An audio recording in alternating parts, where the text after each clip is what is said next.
Morning, fish keepers. Cam here from the fish room, and we've got John to the side. How you doing, mate? You happy? I'm doing good. Nearly the weekend. We're doing coffee. Something like that. I didn't put sugar in that. Ooh. I double shotted it, and I didn't put sugar in it.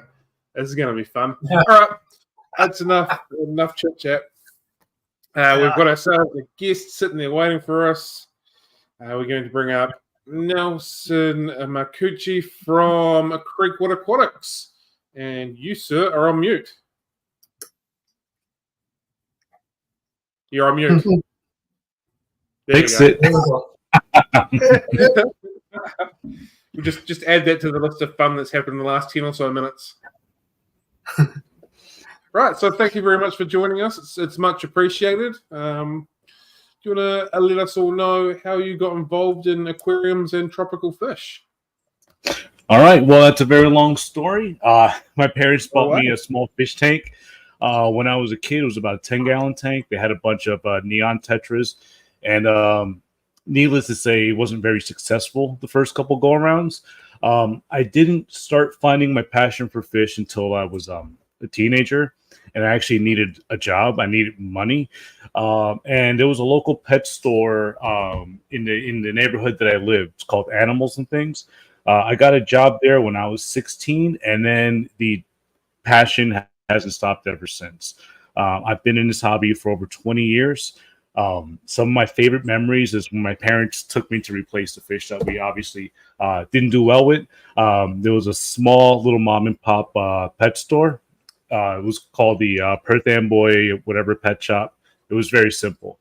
But I remember walking into that little store, and there was just a bunch of 10-gallon tanks, sponge filters, and I had the time of my life. And the owner there was super cool. He would talk to us about the stuff, show us the birds, show us the reptiles. But this is a hobby that I fell in love with when I was very young, and then I just continued doing it as a career. I've ran multiple small aquariums. I run a large one now, and I decided to move into the world of aquaculturing live foods and now opening a small fish room. Cool. So when you say you run multiple small aquariums, you mean like public aquariums, not just small aquarium fish tanks type stuff? Yes. After the Animals and Things, I worked at a PetSmart for a little bit. After that, I worked at a little restaurant called Rainforest Cafe where they had a 4,000-gallon marine system. I worked there for about a year, and after a year, I became the manager of the life support department. So we pretty much ran that 4,000-gallon exhibit for 6 years or 7 years until that place got shut down. Well, the aquariums got shut down. The restaurant still exists. And then I worked for a small fish store in New Jersey called Absolutely Fish. I was one of their aquarium technicians, so I would go out and service people's aquariums. I would work in the shop. I would sell freshwater, corals, all that stuff. And one day I decided, is this all I'm going to do is work at a pet shop? I know I'm capable of more. So I applied for the aquarium manager position at the current zoo that I'm at, and they hired me. And that was 7 years ago, and it's been a whirlwind. And again, I got to that point where I said to myself, is this all I'm going to do with my career? So started my own business. I absolutely love that questioning of yourself. Is this all that I'm going to do? And then pushing further. That's such a cool attitude, and it's such a great way to go. No, there's more of me. There's more of my life. I can do something else. That's really cool. Absolutely. Yeah. You've got to push yourself. Oh yeah. Cool. So you just then discussing, you went from basically hobbying into doing maintenance and stuff like that. What were some of the things you've learned from the progression from sort of hobbyist to the maintenance sort of side of things and looking after public aquarium, and then into your role now? Because there's a huge jump between those three scenarios and those three roles. It's a huge jump, but I think the biggest thing is when there's a problem or something comes up, even if you don't know the answer right away, it's okay to tell people, I don't know. but I will find out. A lot of this stuff, like when I started at Rainforest Cafe, the maintenance team would handle all like the pumps and the plumbing and all that stuff. And once I became the manager there, I stopped them and I said, you know what? I appreciate it, but these are my systems. So show me and I will handle it. So I learned how to rewire pumps, reseal them.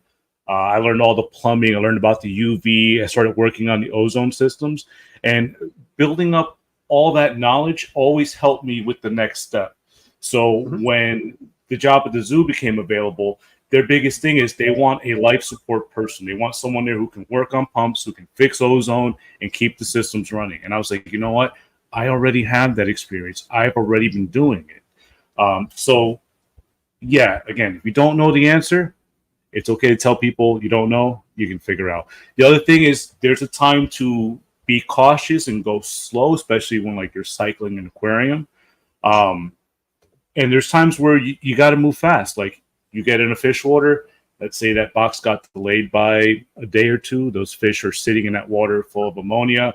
Well, you're not going to sit there and water test and be like, this needs perfect parameters. No, at that point, you got to get those fish out of that box. So you get them out, start acclimating them quick to the system, because there's one thing I tell my guys when fish are sitting in that nasty water for so long. When you start doing the slow drip, you start raising that pH, the ammonia starts becoming more toxic. So I tell people there's times to move fast, there's times to move slow. It's your job to figure out which one you need to do. You just mentioned ozone. That's something that I haven't looked into very much. I have very briefly looked into it a while ago. Can you explain that a little bit, please? All right, I'm going to be a big nerd, but I love ozone. So we use ozone on our giant hippo system. It's about a 10,000 gallon system, and these hippos are just giant manure organic waste machines. So that water, within a couple hours, will start to turn green. So we need to use ozone. So the first step is we have an oxygen concentrator. So our oxygen gets compressed.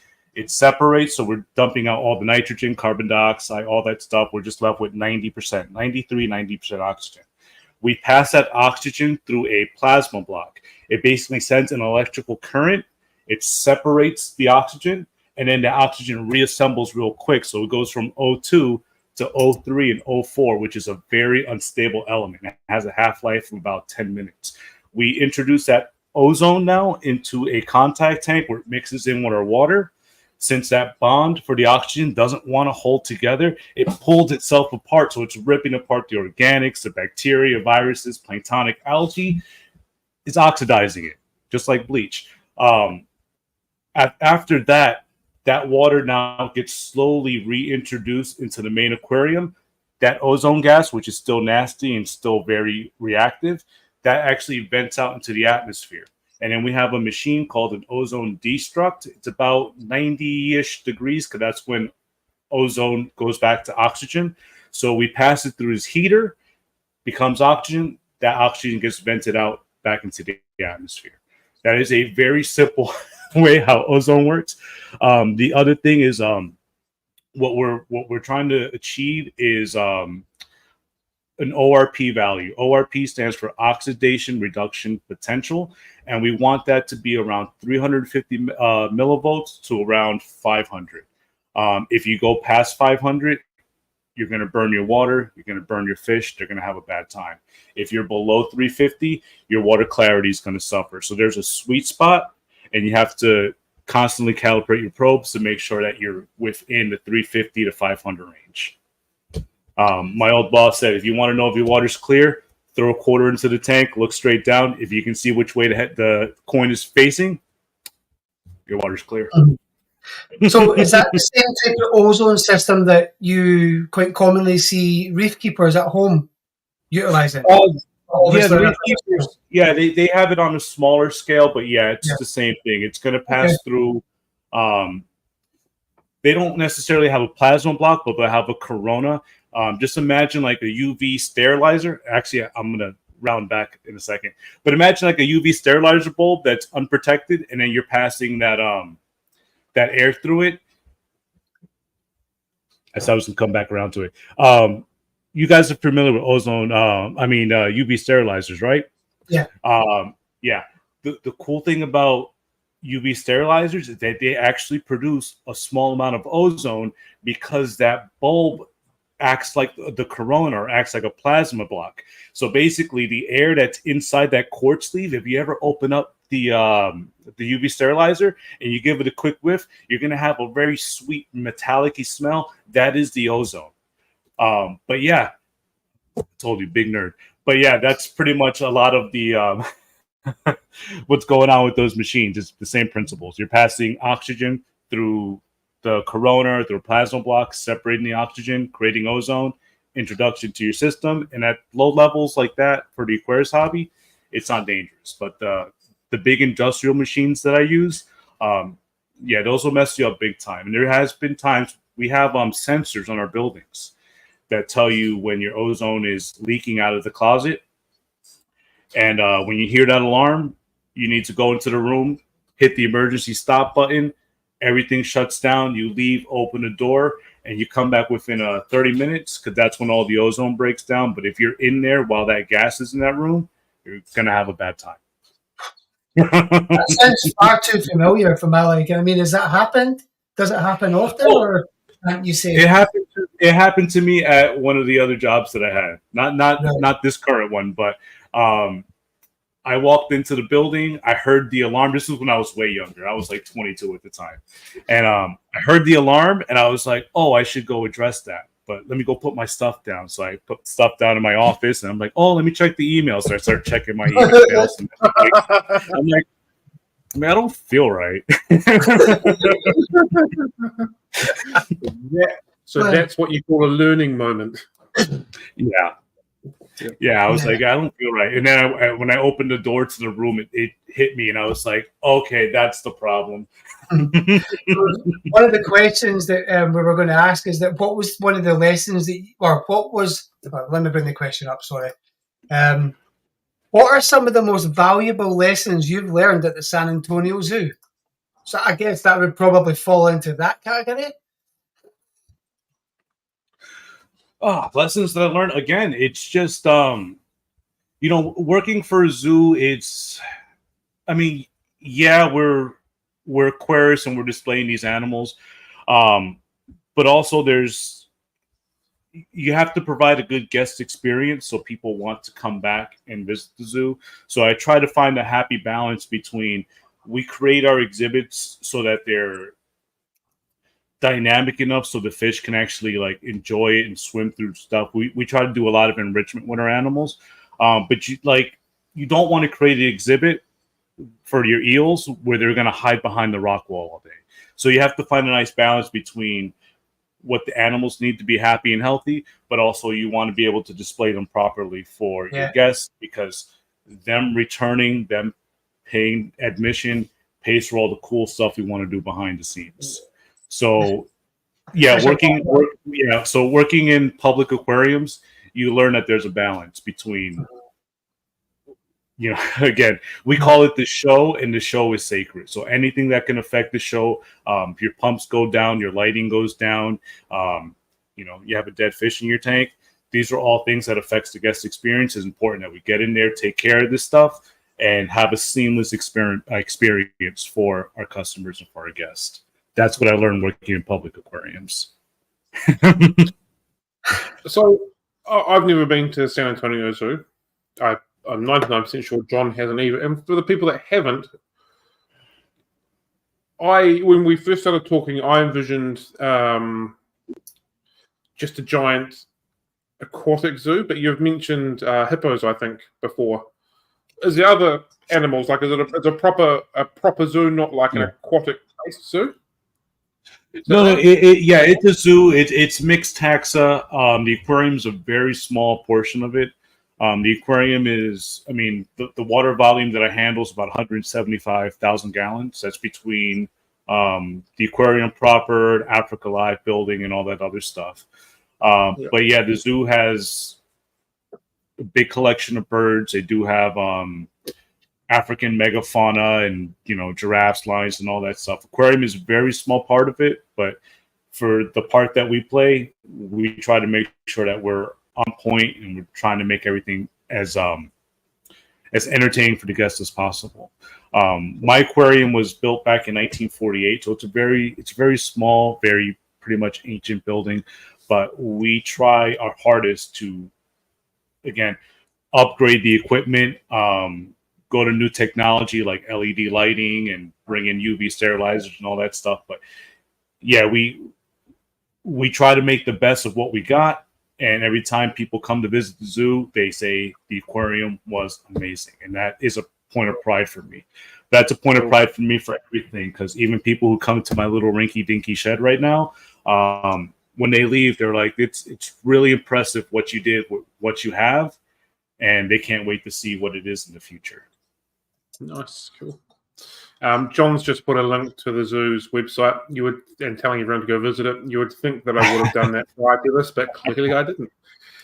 So, what displays are you looking after at the zoo? Like, how many are you dealing with? What are their themes? All that kind of stuff. I'm just trying to get a wee picture of what's going on there before I have a look at the website later today.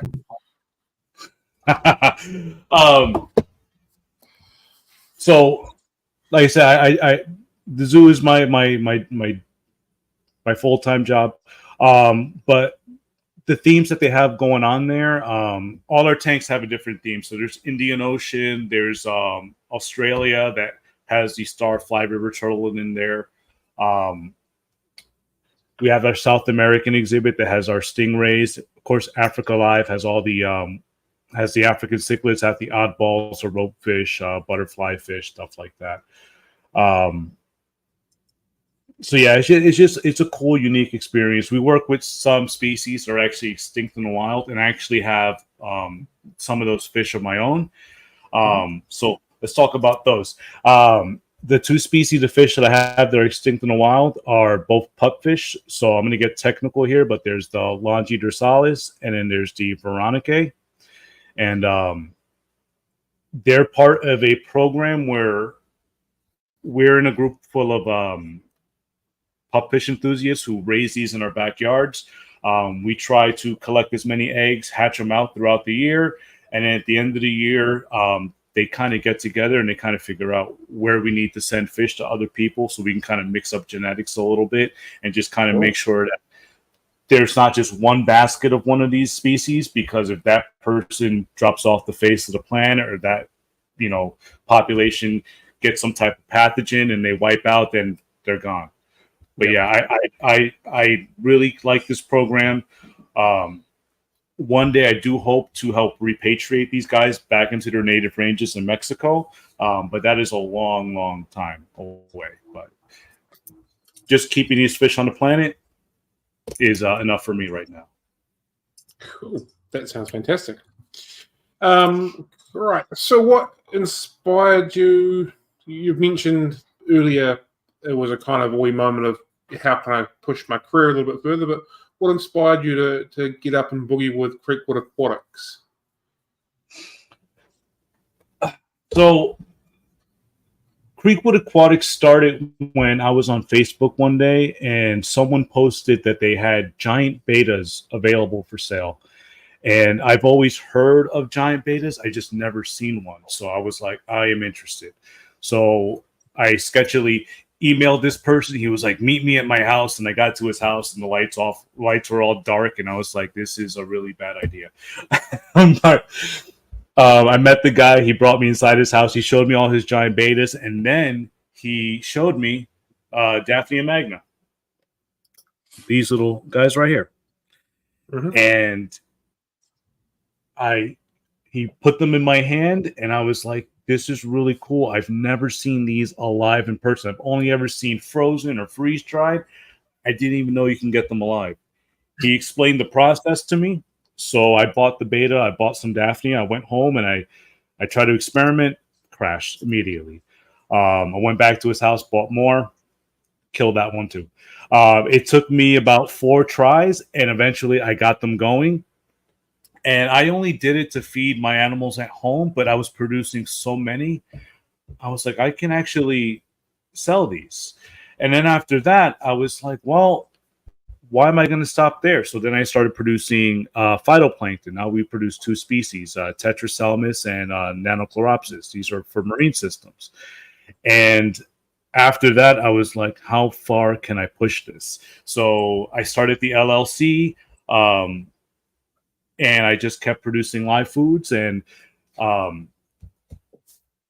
guess the true birth of it was I went to one of the local pet stores and I showed them my product.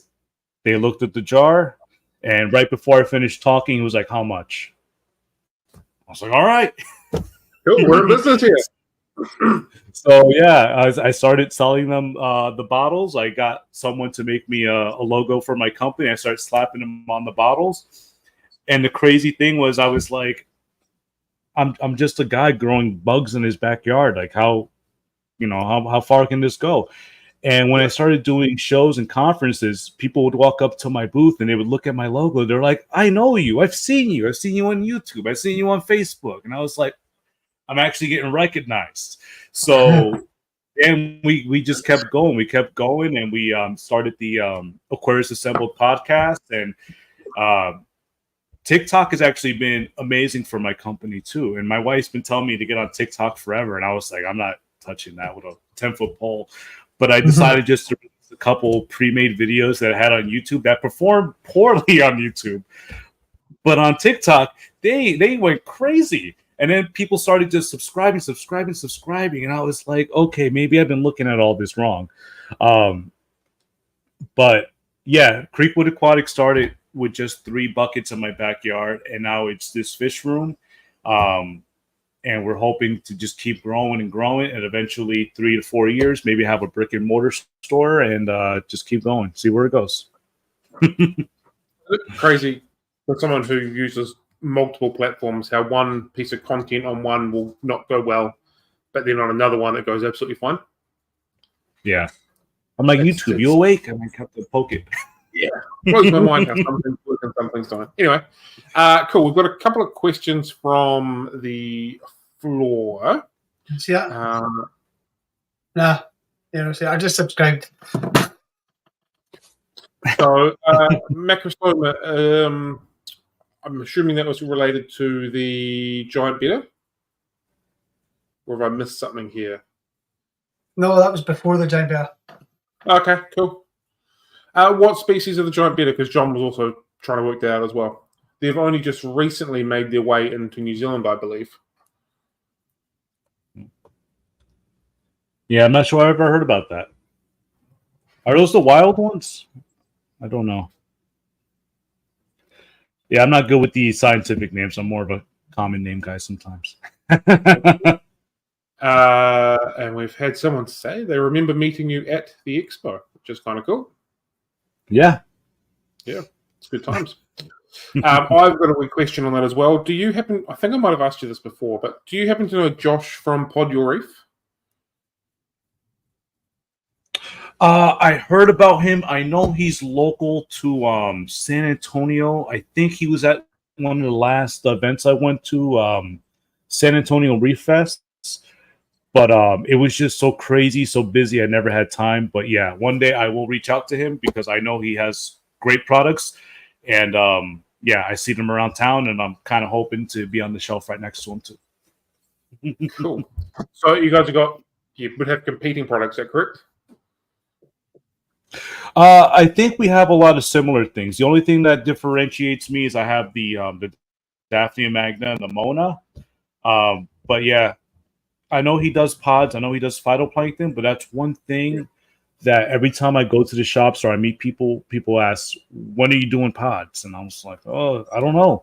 It's not really in my wheelhouse. But eventually I broke down and I said, you know what? We're going to do pods. And I got them right here. They're real small. But the one thing I learned about the pods is the more I do for them, the more upset they get. So I learned I put them in my bucket, pop my aerator in there. I feed them phytoplankton. I keep the water green. I just walk away. Just don't touch it. Just leave it alone. It does better without me. So yeah, Josh does all my website work. That's how I know that we correlation there. And I knew that he's from the same state, and I know that your state's ginormous, but anyone that's ever from Texas, I always ask if you know each other just because it's ironic because how big it is. Well, the aquarium community here is very tight knit, especially with a lot of the groups that are here. Like I'm part of the it's a new group. It's the San Antonio Area Aquarium Society, but I was also part of the Greater Austin Aquarium Society, GAS, and then there was the Hill Country Cichlid Club. So yeah, fish clubs in this area I noticed are very tight knit, and they all talk to each other and they all kind of work together. I mean, a lot of the fish that I brought into the shop, they're from local breeders. And I find that going to the local breeders and getting their fish is it's a lot. I can say a lot better, but it's better than going through a lot of the transshippers or a lot of the bigger places. Because again, these fish are they're bred in these facilities and they're the only fish they've been mixed in, so it kind of helps keep pathogens down too. But yeah, when I started getting stuff from bigger vendors, yeah, everything's gonna have to go through a couple-day quarantine, deworming, and all that stuff. But with the local breeders, I've been lucky so far. But funny thing is, when I first moved to Texas, I'm from New Jersey, and you could be any point in New Jersey in 3 hours, 3 hours, whatever. You're everywhere. When I got to the border of Texas, I was like, okay, when am I going to get home? It was like 12 hours. 12 hours from the border of Texas to San Antonio. I was like, this is. No, it was 8 hours. It was 8 hours, but it was still an awful drive. I was like, this state does not end. It just keeps going. 8 hours. In 8 hours, I can drive the full length of Scotland. Yeah, I can pretty much do most of the South Island. Like, if I get stuck in traffic, it takes me 12 minutes to get home in traffic. Before we've got a question in New Jersey. Yeah. Well, in New Jersey, I was spoiled because like we had a supermarket every like 3-5 minutes. Like if I wanted to go get milk, I was like, I'll be right back. I would go and I'll be home. No one even missed me. The commercials weren't even over by the time I got home. Here, if I want to get milk, I have to drive like 30 minutes into town and come back. It's like.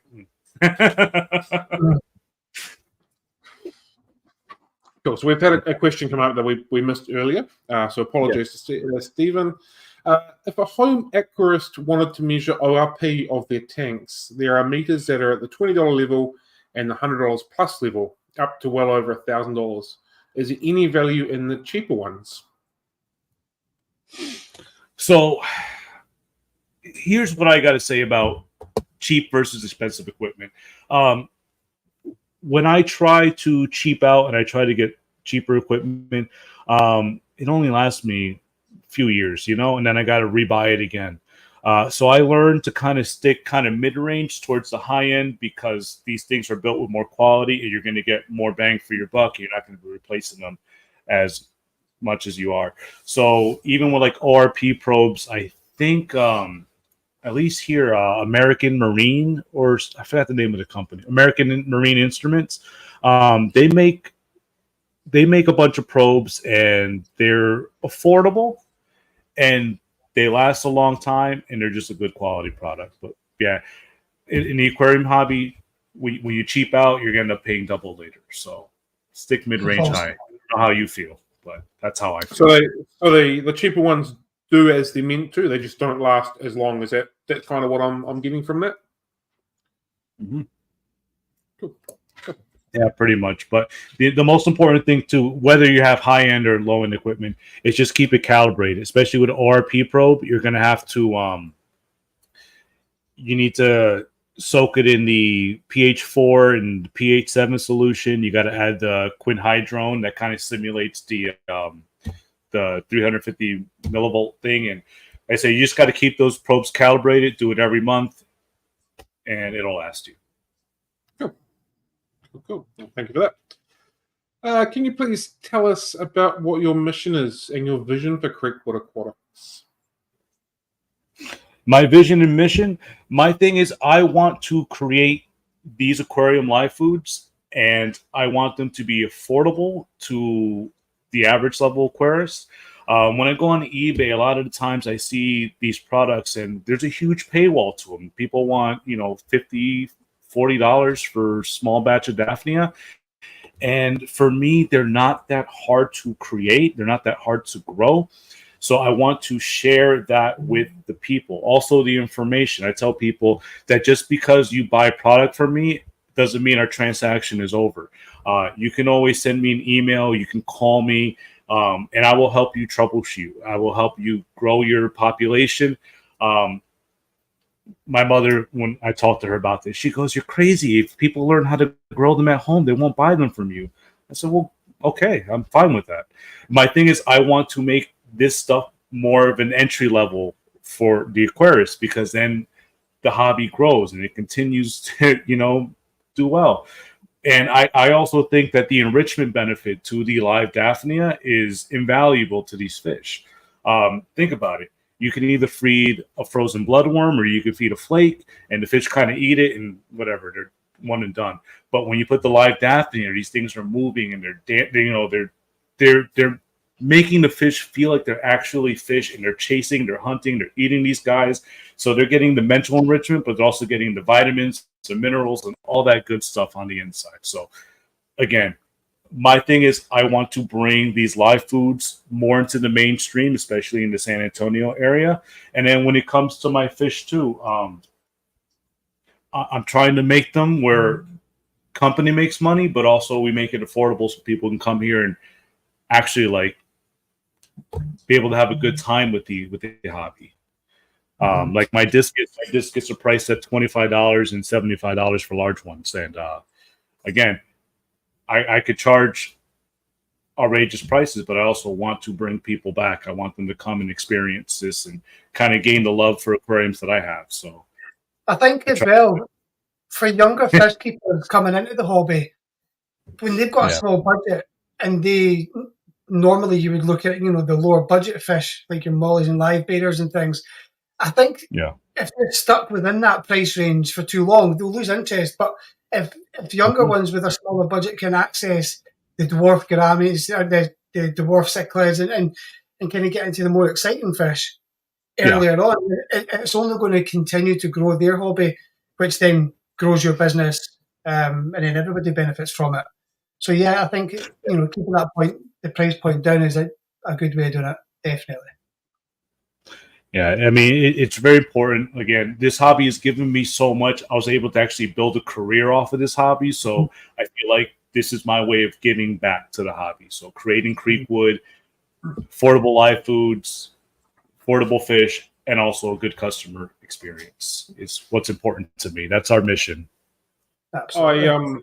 I absolutely love your inspiration behind knowledge transfer. I think finally we've begun breaking down the doors of the old boys club of I know this, I'm not going to tell you, work it out, to a point where I know this, you've asked me a question, absolutely, I'm going to help you with that so you have success as well. And I think that's a massive thing for the hobby itself moving forward. And there's more and more people taking that approach now, obviously including yourself, which I think is just a phenomenal mindset for the hobby itself and the fish keeping public. So here's another thing about this. So again, I'm close to San Antonio, right? I tell people we have a city of over 1 million people here, right? There's enough business to go around. So like it doesn't have to be this whole this is mine. No, there's enough. And then of course with the online side of it, your reach goes out even further. So again, it's about the customer service, about getting people good fish, good information, good food. And I think that will rise to the top, as opposed to just saying, this is mine. We've had a couple of comments, so we'll just bring up what Zen has said. Creekwood Aquatics is already on the Fish Fam link with his website and channel info. If anyone wants to find him on there, you can check out his site. So if people are looking to find some more information, more stuff about you, and we'll work backwards here. Gina said, Live Daphnia has been core to working with wild beetles for her. There are many species people could be keeping that are endangered that need live food, so making this accessible to the average aquarist is great. And that leads on to a question that Helen has asked. Do you have any tricks for keeping Daphnia going? Mine tend to do well for a while and then the colony collapses. So let's pick your brain about Daphnia. Let's go from 0 or 1 Daphnia to a gazillion of them, if you can help us. So So the cool thing is I actually do have a couple TikTok videos and a couple YouTube shorts. How fast can I grow Daphne outside? And the whole premise of the video was I just took aquarium water from one of my ponds and I set it on a table and I put about 15 Daphne in there. And that water got real green, real funky. And I just said, we're going to come back every day and we're going to check on this. And every day there was population growth, because the cool thing about the Daphne is that they can reproduce either sexually or asexually. So every day they have about 6 to 8 eggs in their body. And once they get a 16-hour light cycle, they go through a molt. And when they molt, those cysts pop out, those cysts pop up, and they're baby Daphnia. And within a week, they're adults. They have 6 more in them, and it's just exponential growth. But the trick is start off with a good water source. And when I say good water source, use existing aquarium water or your pond water. The other thing is you can either feed a dry food, like this is Anthony's Organic Chlorella. I got this from Amazon, or you can go to Whole Foods or any type of health food market and get yourself either a spirulina powder or a cholera powder. The trick is not to overfeed. So I basically put enough in the water where the water turns slightly green, and I leave it there. I come back in 2 days. Once the water's crystal clear, I add more. The other thing I do is I produce my own green water. So it's just chlorella in a live form, and I pour enough of this where that water, again, stays green. A lot of people like to use yeast because yeast is really cheap, but it doesn't have the nutritional value that the Daphnia or your fish need. But also yeast is a living organism, so it kind of overpopulates. It pulls the oxygen from the water. It raises the CO2. And when I used to feed a lot of yeast, I started noticing that the Daphne was starting to turn opaque. They're trying to turn white. They were trying to lose energy. And then next day I went, they were all gone. So I learned not to feed yeast, feed less, good source of water, and always split your culture. So if you have a good week where you produce thousands of Daphnia, split it into 2. And if you have another good week where you produce 2,000 Daphnia, keep splitting it, set up small containers, be like me, and forget them and leave them on a shelf. And then when you run into trouble, you're like, oh, and you grab them and you're able to start. I've restarted my Daphnia cultures from like 5 Daphnia before. Wow. But that's the important part. Always split your cultures and always have a backup for your backup. Because again, if they crash, for me, it's a pain in the butt to go online and try to order from one of these guys. They're going to charge me $50 plus shipping. I'd rather try to keep them here. And the other cool thing is backup to a backup. I have all my local fish stores in San Antonio. So if I ever do run into trouble, I call them real fast. I say, hey, you still got my Daphne in stock? They're like, yeah. I say, hold on to that. And I go there and I pick it up and I restart it again. What size containers are you culturing in? Are they just little jars all the way through, or you've got like a big master culture that you're working from? So I started using 5-gallon buckets from Home Depot. It's a hardware store here. Once I got the hang of it, I started buying 40-gallon preform like horse watering troughs, and I have those set up along my backyard, along the sidewall over here. And yeah, there's I'm gonna say millions of Daphne out there, but yeah, the more comfortable I got, the bigger and bigger I expanded these cultures because I knew I can handle it and it wasn't going to get over my head.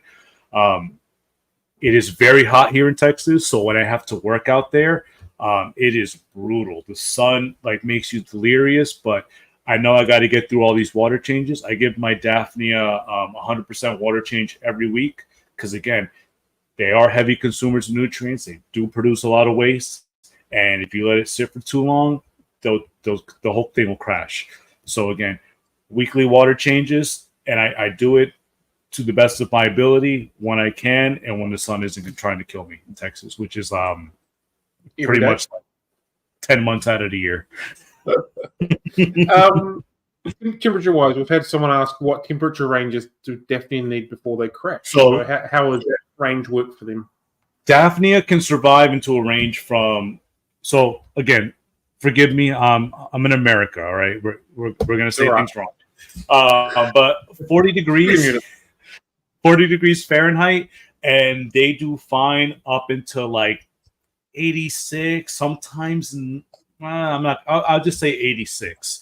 But what I do to combat the heat, because the heat will kill them, is I put them in a spot where they get morning sun, and then when the sun hits a certain point, the trees provide shade, and it keeps that water from getting overly hot and kind of boiling. I'm not trying to make a shrimp boil here, but turn that off. But yeah, the key is put them in a spot where they're going to get light, but get them enough shade where they're not going to boil.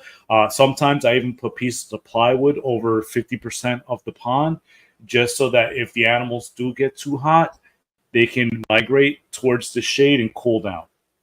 So again, just like I provide the enrichment and the shelter and the stuff for my fish, I do the same for my Daphnia, because they're a living animal and they do deserve respect and love and care. Do you have any filtration or any air running through them? Water movement, that sort of stuff. How does that side of it work for you? So that is a point of contention when it comes to people who breed Daphnia. Some people swear by sponge filters or some type of mechanical filtration or aeration. I just leave it as a stagnant pond.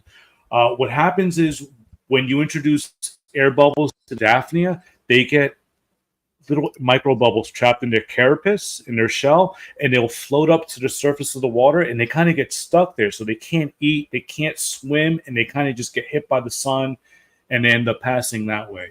So I just learned this stagnant water, not stagnant, but just like keep the water still. Again, provide them, enough light, but not excessive sun, and they do just fine. But yeah, there's some guys who just love to put small airlines in there, just kind of bubble it up. That works for them, but it doesn't work for me. But everyone needs to find their own way. Very cool. Brian has just come out and said, so translated into real temperatures as between 8 degrees and 26 degrees for the that aren't working on the Freedom units. Cool. I've got a couple more questions related to Daphnia, because this is always a topic that people want to know about. You said the magic light hour was 16 hours a day. Yes. Over that, do things go wrong? Is that just the magic will populate? Do they need that? How does the light cycle work for them? It's what they need that tells their brain it's time to molt. Because Daphne are very seasonal animals, and in the wintertime is when they start, well, at least in the northern hemisphere. In the wintertime, that's when they tend to, there's less daylight, and they tend to just to kind of slow down. They start to go into kind of a brumation, and that's when they go sexual. So when the temperatures go down, there's less light. They know that it's time to start reproducing and creating the next generation. So when they mate, they create these little egg packets, and they drop those on the floor, and they kind of just remain dormant for the winter time. And then in the spring or summer, when conditions are right, those cysts will start to hatch, and then there's a new generation of Daphnia. So in order to keep them going, in order to trick them, we give them the 16-hour light cycle. In the wintertime, when things start to, again, dim down, I put artificial light on them, just so that I can still trick their brain to tell them, hey, it's okay, let's keep producing cysts. Cool.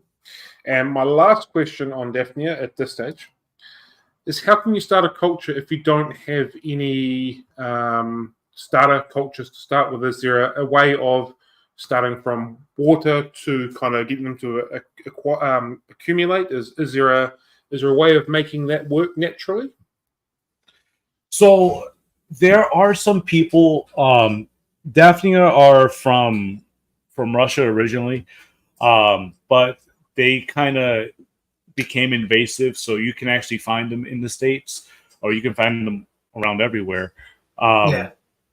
The issue is, if you're going to wild harvest these guys, you're going to have to understand that you can bring home something you don't necessarily want to bring home with you, whether it be like dragonfly larvae or any type of pathogen, stuff like that. So I tend to, and again, this is my company. I say get yourself a starter from a clean source, from a reliable source, and then grow up from there. Again, you can wild collect these, but there is a chance you're going to bring home something nasty, and you don't want to introduce that stuff to your aquariums. Because my product gets sold in local pet shops and I sell online, I try to make sure that these bugs are as clean as possible, and there's no other hitchhikers that are coming in those bottles to your home. So could you pick up a bag of Daphnia when you're at your local fish shop and use that to start a culture? Yes, you can. Yes, you can. And that's what I tell people here in San Antonio too. Like, you can, the reason why I mark my product so cheap, and my bottles are $15 for 300 count Daphnia. I tell people I consider myself like a local baker, right? Everyone has the ability to bake their own bread. They don't want to. They want to pay the baker to do it. So again, if I make my product in a price range where it's affordable for you just to go to the store and buy your Daphne and feed them out for the week, I'll bake them. I'll bake the bread for you. It's fine. But again, if you want to take that step, if you want to grow, I have the information. People can email me. I will send them pretty much a breakdown of how to keep them, how to feed them out. You can keep them in your refrigerator. Again, 40 degrees. So you just pop them on the top shelf, and that kind of puts them into a hibernation. So they'll kind of slow down, and that'll give you more time to feed these things out. But I want to give people options. Either you want to grow them at home or you want to buy them from me. Those are your options, and they're both viable. Cool. That's a great analogy. People go to bakers despite the fact people can bake bread. I can't bake bread, but I understand where you're coming from. That's fantastic. The other question I had is, how do you count 300 Daphnia?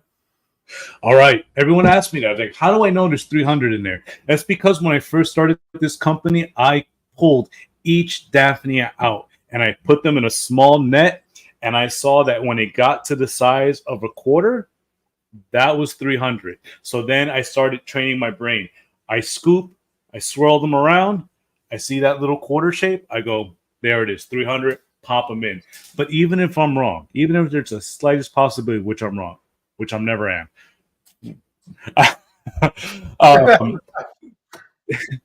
the Daphnia, again, have those cysts inside their bodies, right? So while they're in that container, they're going to give birth. So imagine those 300 Daphnia are going to give birth to 6 babies each. There's going to be way more than 300 Daphnia in that container. So, like, I'm safe. And you're welcome. Thank you very much for that rundown. That is, that was phenomenal, and I'm sure there's plenty of people that learned some stuff about that, and hopefully we've ticked a few boxes for some people that had a few questions regarding Daphnia. So thank you so much. I see one more question that I do want to answer right here. Sorry. Someone's asking, how does it differ between Mona? Yep, that's what we're bringing up now. So, okay. Sorry. So Steve from Premier Aquatics questions about Mona. I've never cultured this, but cultured Daphnia and caught it wild. How does the culture differ between the two of them? So I'm going to show you size comparison.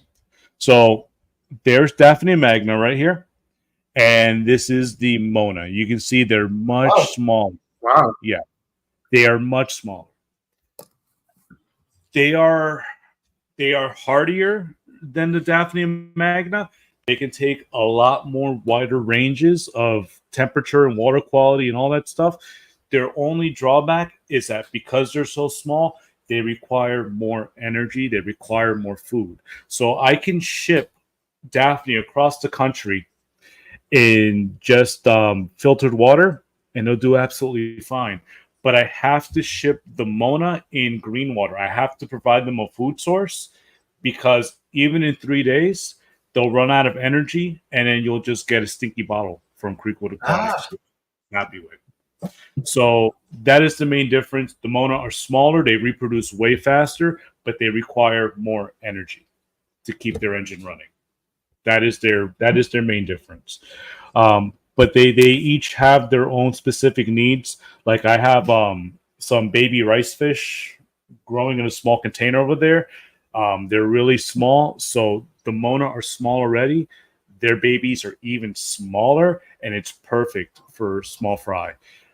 A lot of people like to use Napoli or baby brine shrimp, but sometimes they're too big for the mouths of some of these fish. Like when I bred betas, I started off with the Mona.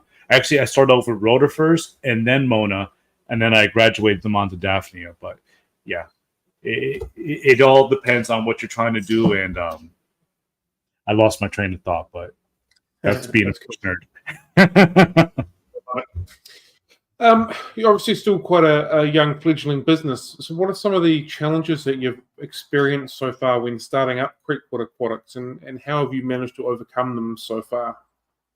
The challenge is learning not to get over my head. So I started this company with $300. I basically had $300 left after I went grocery shopping, and I was like, I'm going to do this. So I bought some jars, I bought some pumps, and I brought this stuff. But it's hard because sometimes when you make some money, you're like, what else can I get? What else can I expand? You got to learn sometimes that you got to hold off, and you have to build like a nice little safety, and then you can continue to expand and grow and do all this stuff. Even with a lot of the fish I have here, I made sure that I could afford them and that I wasn't going to go into an extreme amount of debt just to hold on to these fish. Even with this building, I bought this shed just to store some boxes, and when I decided to do the fish room, I was like, okay, so this shed's almost paid off. Like I'm not building a new one. All these tanks here, I already had. I've been collecting these tanks for years. So it's like, so it's not like the prettiest setup, but it's what I got and it's what works. And again, as I start to grow and I start to make more money and the business becomes more successful, then I can start reinvesting that and getting better quality tanks and lighting and all that stuff. But yeah, the thing when you start the business, do not get ahead of yourself. Don't go to the bank and be like, hey, give me $1 million loan. I'm going to open this amazing pet store, because it's not going to work that way. You got to start small and you got to work your way up. You got to build your reputation. You got to get the trust of the people in your area, and then you have a chance. And that's what I'm learning. Cool. I feel like you directed that comment straight at me. Stop buying all the shiny things just because they're shiny. I understand. Cool. So we've had a couple more questions. Steve's asked, this is brilliant. Thank you. Mona babies smaller than newly hatched Artemia, and how do they compare to Infusoria? Oh, Infusoria. I produce Infusoria, but I don't sell that to the public because it's gross and it's stinky. But yeah, the Mona, I think there's more protein and there's just more nutrients in them, because like when we feed out the Artemia, the baby brine, we're basically whatever yolk that's attached to them, that's the nutrients you're feeding out to the fish. So depending on when you feed that napoli out to your fish, depends on how nutritious they are. At least with the Mona, they're constantly eating, they're constantly storing that energy. So, that transfers to the fish. The Infusoria, that's good for really small stuff like beta fry. But the way I make that is I just take existing aquarium water. I take like spinach and I put that in the microwave and I boil it and I blanch it. And then I strain out the spinach and I put that into my existing jar of aquarium water. I put that in the windowsill and I wait for that kind of milky kind of material to kind of build up on top. And then I just take a pipette and I feed that out to my baby fish. But it's really stinky and I don't want to sell that to general public. Yeah. Not that pleasant whatsoever. We've had another question up here. Zim would like to know, do you have any plans to go to any upcoming aquatic events? I try to do as many aquatic events as I can. So I always kind of give myself a goal. And my first year in operation, I went to 3 shows. And I told myself, that this year I'm going to do a total of 6. So I already did 2 shows locally for the San Antonio Area Aquarium Society. That's the event is held at Water Garden Gems in Marion, Texas. There's another event coming up in Houston, the Aquarium Nation show.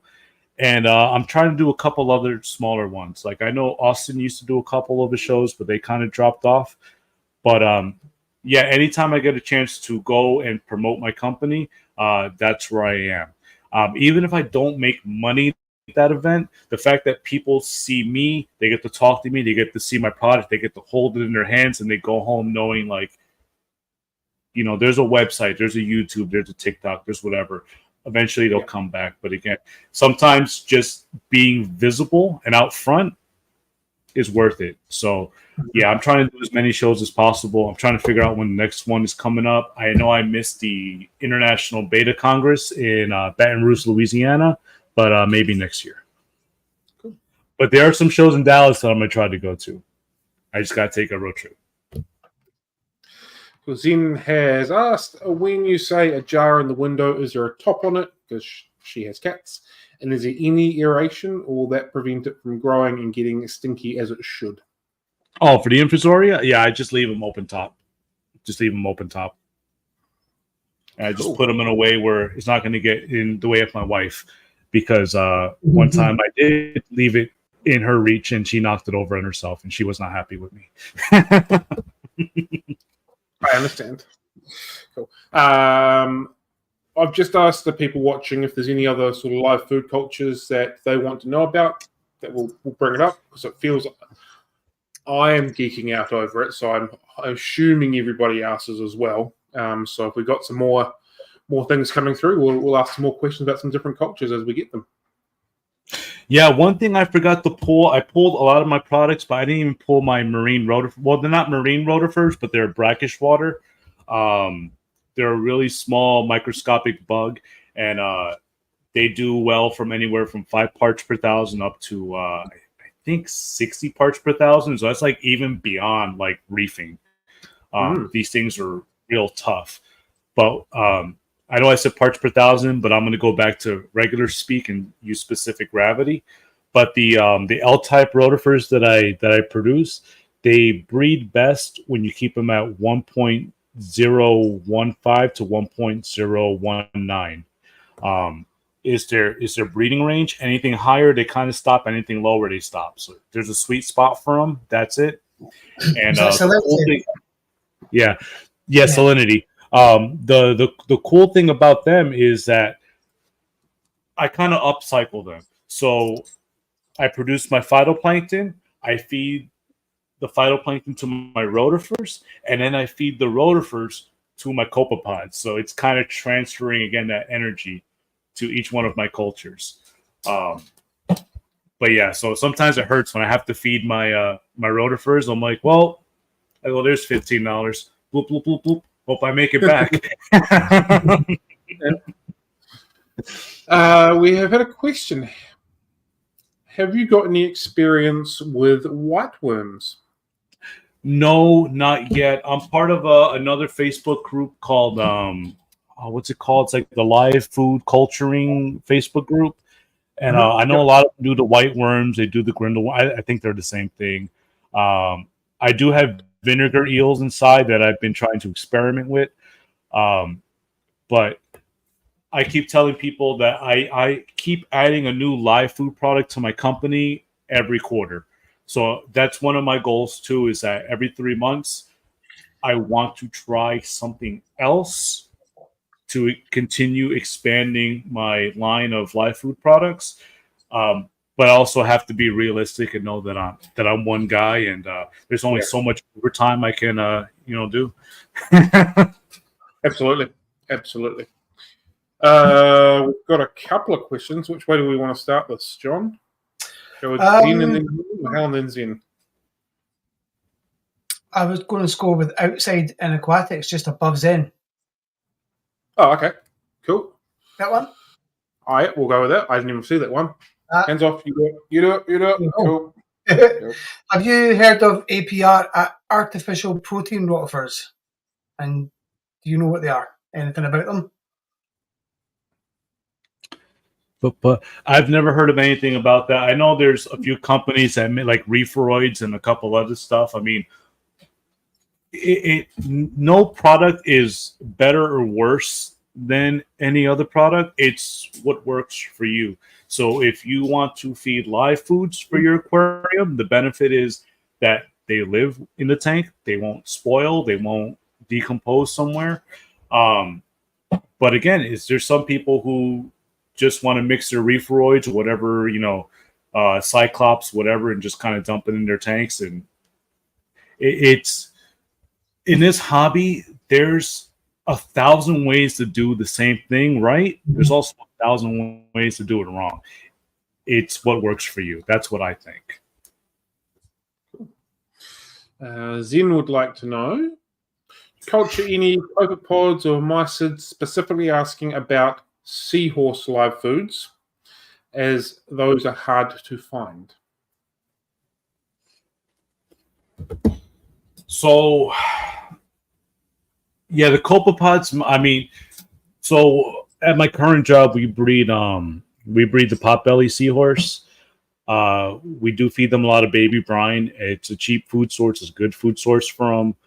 There are copepods that just kind of grow as a byproduct in that system, and I know they kind of graze on those throughout the day.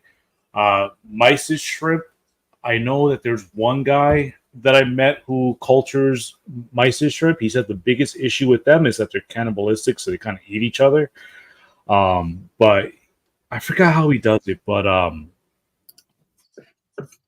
yeah, for seahorses, I would just start the babies off on Artemia, the baby brine, grow them up, try to wean them onto frozen foods, and just kind of maintain it that way. But I think trying to maintain a culture of mysis or pods, I think with seahorses, as much as they eat, you're just going to be spinning your wheels.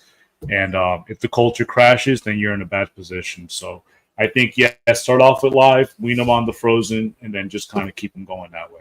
But we feed our seahorses about 3 times a day because they don't have a very efficient digestive tract. So, like, whatever goes in comes right out, and we just got to keep feeding them. Cool. Someone has mentioned, as you said, that they're carnivorous and pretty difficult to set up with continuous culture for, and that they have seen people do it with a long tank with different grade meshes separating them in a stream-style flow, which makes logical sense when you're thinking about it. Yeah. Cool. But also extremely difficult. Who has, like, the time? I barely have time to do water changes. Yep. Hide. There we go. And Helen has said, how do you start/grow a phytoplankton? The phytoplankton, yeah. So you're going to start off with a clean culture, and you're going to pick your species, whether it's Tetrasalmus or Nanochloropsis. Everyone asks me what the difference is, and I say, honestly, I don't know, but I'll find the answer. But yeah, start with a clean culture. I like to culture my phytoplankton in glass jars. I feel like the glass is just easier to clean, easier to sanitize. When I use plastic, every time I scrub them out, I would leave little micro scratches, and I would realize after I was done culturing, I would still see green kind of etching in that plastic. And then when I started my next culture, it would crash because you got to imagine the phytoplankton, they must be delicious. I don't know. But everybody wants to eat them. Even the bacteria in the jar want to eat them. So I use the glass containers because I can dip them in bleach and I can really sanitize them, dry them. I mix my seawater, again, to salinity 1.018. I add my phytoplankton culture, and then I use an F2 fertilizer that I got from Amazon. The brand I use is from Montana of Mercer. They have a fertilizer that's already pre-mixed, so you just shake it up and then you put it in. I know there's other companies like Pentair Aquatic Eco. They're here in the States. They make a part A and part B fertilizer. You mix them together in equal ratios, and I use 5 milliliters of fertilizer per 1 gallon of culture. I buy basically plant grow lights that are heavy on the red and white spectrum because that's better for photosynthesis. I have these little cheap air pumps I got from Amazon. I know I'm going through the whole setup. I'm a big nerd. And I use a rigid airline. I do have videos on my TikTok and on my Facebook about what my setup looks like, but basically it looks like I'm just boiling green water. But I think to circle back, you can produce your own phytoplankton. Just make sure that every piece of equipment that you're using that touches the water is sanitized, even your hands. I clean my hands all the way down to my elbow because like the slightest bit of sweat or dirt that falls into that culture is going to turn yellow and it's going to crash immediately. Wow. And some of the biggest heartbreaks that I've ever had was getting closer to one of the reef shows that I was at. I was so worried and I was stressed out, and I was like, am I going to have enough phytoplankton to fill the need, this, that, blah. So I got a little careless and I introduced some type of contaminant to my phytocultures. In 3 days, the whole line, all 12 bottles, all 12 gallons, just went to nothing. And I was like, I am done. I am done. I already bought my booth. Like, I'm supposed to be there. I got about I think it was like 2 weeks to like fix this, and I had to culture it real fast. And I got there and I bottled everything up, but I was like, yeah, one careless mistake can cost you your entire culture. So I also learned to shift. So I'll culture 6 bottles on this week, and then the following week I culture the other set. So I harvest these 6, and then I harvest the next 6 later, just so I kind of keep them alternating. So again, if I do have a massive crash, I'm not messed up. And then the other thing is I also keep a few bottles in my fridge as a backup. And what I do is once a day I shake them up because the phytoplankton likes to settle at the bottom. And when it stays down here for too long, it'll suffocate itself and it'll die. So I just kind of shake it, keep it suspended, and it's good to go. And one of these bottles will last 30 days in your refrigerator. Really? That's wow. the thing about live phytoplankton. Sure. I love the fact that you've got all these cultures just hanging around you. You just and sort of show me as you're talking. I got little squirrel holes everywhere full of stuff. Helen's asked, can you use standard marine salt for them? Yes, you can. And so what I do with my product is I want to have the best product. So I use Fritz RPM, the Reef Pro Salt. I use it because I know the company. They're local to Texas. And yeah, that's the way I started. Well, I didn't start with that. I started with Instant Ocean. I started with just the regular orange box Instant Ocean salt. And then I moved on to Reef Crystals. And then after Reef Crystals, I decided to use the Fritz salt because I was like, you know what? Let's make this a premium product. So the salt is going to be premium salt, and you're going to get phytoplankton. And I just feel like it's a better product. But either way, the salt doesn't matter. Just get it to the right salinity and just have at it. Cool. Has there been any technological advances that has helped you with your culturing of your live specimens, or is it kind of a relatively basic move, if that makes sense? The biggest thing was the lighting. So once the LED lighting for like the grow lights, once that cost started coming down, I mean, I bought a nice, I believe it was like a 53 or 54 watt 12-inch light from Home Depot. I got it for about $60, I believe.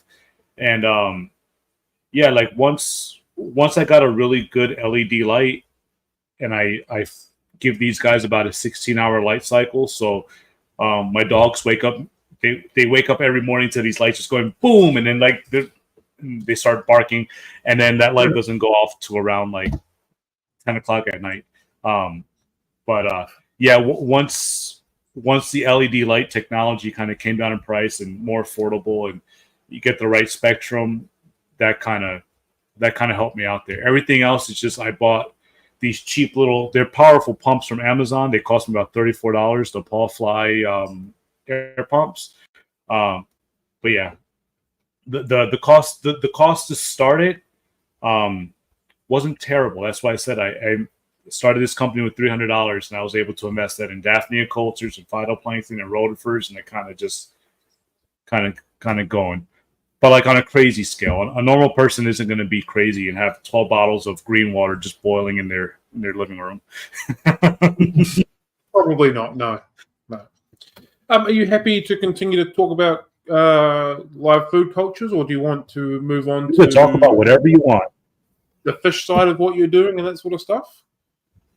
I say I'll go whichever way you guys want to talk. I love talking about fish, and I do this all day. Cool. Okay, let's we'll just maybe swap paths for a little bit. If there's more live cultures that people want to know about, again, feel free to drop them into the comments. We can happily come back to that. But let's go towards the fish side of it. What fish are you currently stocking, spawning, being involved with for both your personal self as well as your the Creekwood Aquatics? So again, breeding. I used to do a lot of breeding before Creekwood Aquatics. That's actually where all these tanks came from. They were set up in my old apartment, and my wife was like, "How many fish tanks you think you can fit in here?" And I was like, "Well, do we need the dining room table? Like, I could fit more if we just get rid of the table." Yeah, I was breeding rainbows back in the day. I was breeding angelfish. I was breeding a bunch of Gardnerite, Achilles, beta, stuff like that. And then once the fish room opened, I decided to pull back from the breeding because I wanted to focus more on the business, but also my relationships with the local breeders are very important to me. So if I can buy fish from them and support them in their hobby, and they can produce me good quality fish, I can sell those. I think that relationship is worth pursuing. So a lot of the stuff in my room currently are from the local breeders, from the African cichlids to the rice fish, the fancy guppies. My friend Matt, really great guy, he got me the black skirt tetras over here. My friend Frank, he got me my fancy plecos, so he got my honeycombs, my super reds. What else he got me? Albinos. I got lemon blue eyes over here, and then my discus breeder. I'm actually sold out. I have 3 more discus. I get about 12 discus every week, and by the end of the week, they're already gone. So I have to actually, after this, I have to drive and go talk to him. But yeah, like I said, once I opened the fish room, my whole breeding kind of went down again. Just focus on the local breeders. Yeah. What was the part 2 of that? I can't remember. Not sure. My memory's terrible. But I can go with another question. Is there a specific niche of fish that you're kind of working in or towards? Because that's quite an eclectic mix of fish, or just an overall all-round fish store, so to speak, if that makes sense. You know where I'm kind of going with that? Yeah, so I think like the specialty, the high-end product that I have right now are the discus. They're very popular. The breeder that I deal with, he kind of already acclimates them to the water of this area. So we don't have to go crazy trying to do the RO and chasing the perfect pH, because they're already adjusted to the higher pHs in Texas. So those are fish that I'm always going to carry in the shop because they're beautiful. They move. People like them, and actually draws people in. And the one thing that I noticed too is that people will schedule appointments to come look at the discus, and while they're looking at the discus, while I'm bagging them up, they start looking over there, and they're like, "What are those?" I'm like, "Well," I go, "Those are platinum guppies, Dumbo platinums." They're like, "I'll take 3 of those." I'm like, "Cool, fine."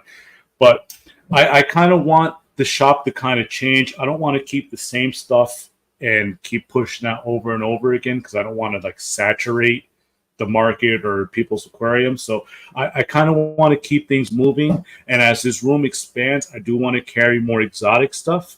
Like I'm a big fan of African arowana, but I know they grow big. It's a very specialty fish. They're filter feeders, and it's hard to explain to people that they don't just eat from the water column. You kind of got to get their food into the sand. They kind of sift that out.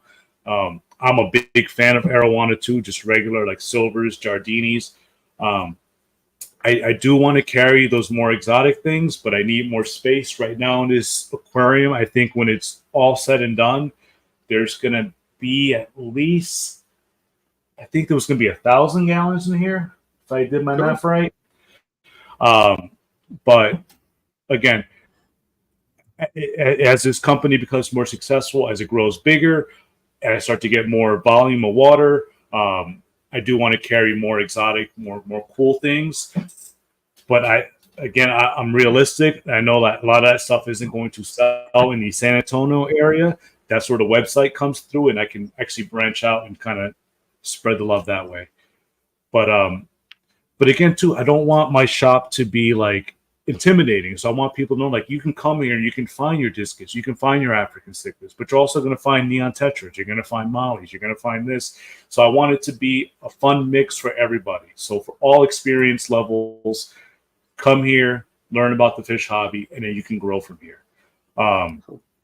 The one thing I noticed about like the big box pet stores is that when I worked there back in like 2006, 2007, around that time, they had some really cool fish. But as the stores grew bigger, they started just doing more bread and butter stuff. So then I started seeing the same libido chromis. I started seeing common plecos, the goldfish, whatever. And everything just kind of just became a generic, just like we have the fish.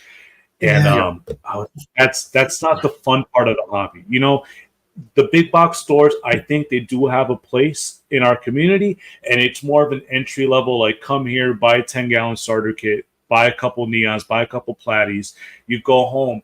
But then the people who are really passionate about this about this hobby or career, they're going to say, okay, I've done this. What else can I do? So they go online, they try to find like local mom and pop shops, and then that's where the hobby truly grows, because then you can get more like Madagascan cichlids, or you can get, you know, more Africans or some of the bigger South American stuff, or you know what I mean? So like, yeah, there's entry level and then just kind of build up. Yeah, totally makes sense. You're fairly fresh as far as open times are, correct? Like the last 6 weeks or so, is that right? Well, I repeat that. You're fairly your doors only opened about 6 or so weeks ago. Is that about right? Yes. I opened back in June. I opened, I think, like June 20th when I came back from a trip from New Jersey to visit my daughter. It was a really scary time because I was actively building the room. Like I just finished putting up the sheet. I insulated the walls, added the sheetrock, and I was painting and I was building stands. And I do have some like remnants, like videos on YouTube and TikTok of like this place in shambles. And my wife kept telling me, she goes, "You should wait. I don't think you're ready. You should wait." And I got to the point where I was like, I don't think I'll ever be ready unless I actually do this. Yeah. So she was like, "All right, good luck." So I posted on Facebook, like, Creekwood Aquatics will be open these 2 days, Sundays and Mondays. And I spent that whole night the night before. I was out here till 3 a.m, clearing stuff, just opening up the pathways, making sure all the tanks were filled and this and that. And it was hectic. And then that morning I woke up, drank my coffee, and I was like, it's showtime. And then people started showing up. Wow. And I was like, ooh. It's a very valid saying that the best time to start anything was yesterday and the next best time is now. Yeah. Otherwise, you'll never be ready. If you're waiting for the perfect opportunity, it's already passed. Just get out and do it. Yeah. We have had a question. Have we talked about blackworm cultures? There's a big gap in that supply, and I think getting more smaller sellers instead of 2 or 3 farms would help the supply chain issues. Dispersed supply. Do you deal with blackworms? So I've tried blackworms on a couple of occasions. It is very hard to come by them. The pet shops in my area maybe have them like every few months, and once they come in, they sell out like immediately. And then there's such a demand that it just takes time for these products to come back. The problem with the blackworms is that they're very specialized. They like to be kept cooler. They don't like to be kept in deep water pools. They don't sexually reproduce, so you actually have to actively chop them up and break them up and then segment them, and then they kind of regenerate. And I've seen that happen a couple times, but it's just a hard culture to keep going. And my hat's off to anyone who actually manages to do it or set it up and has luck. But it is, for me at least, it's very technical. It's very time consuming.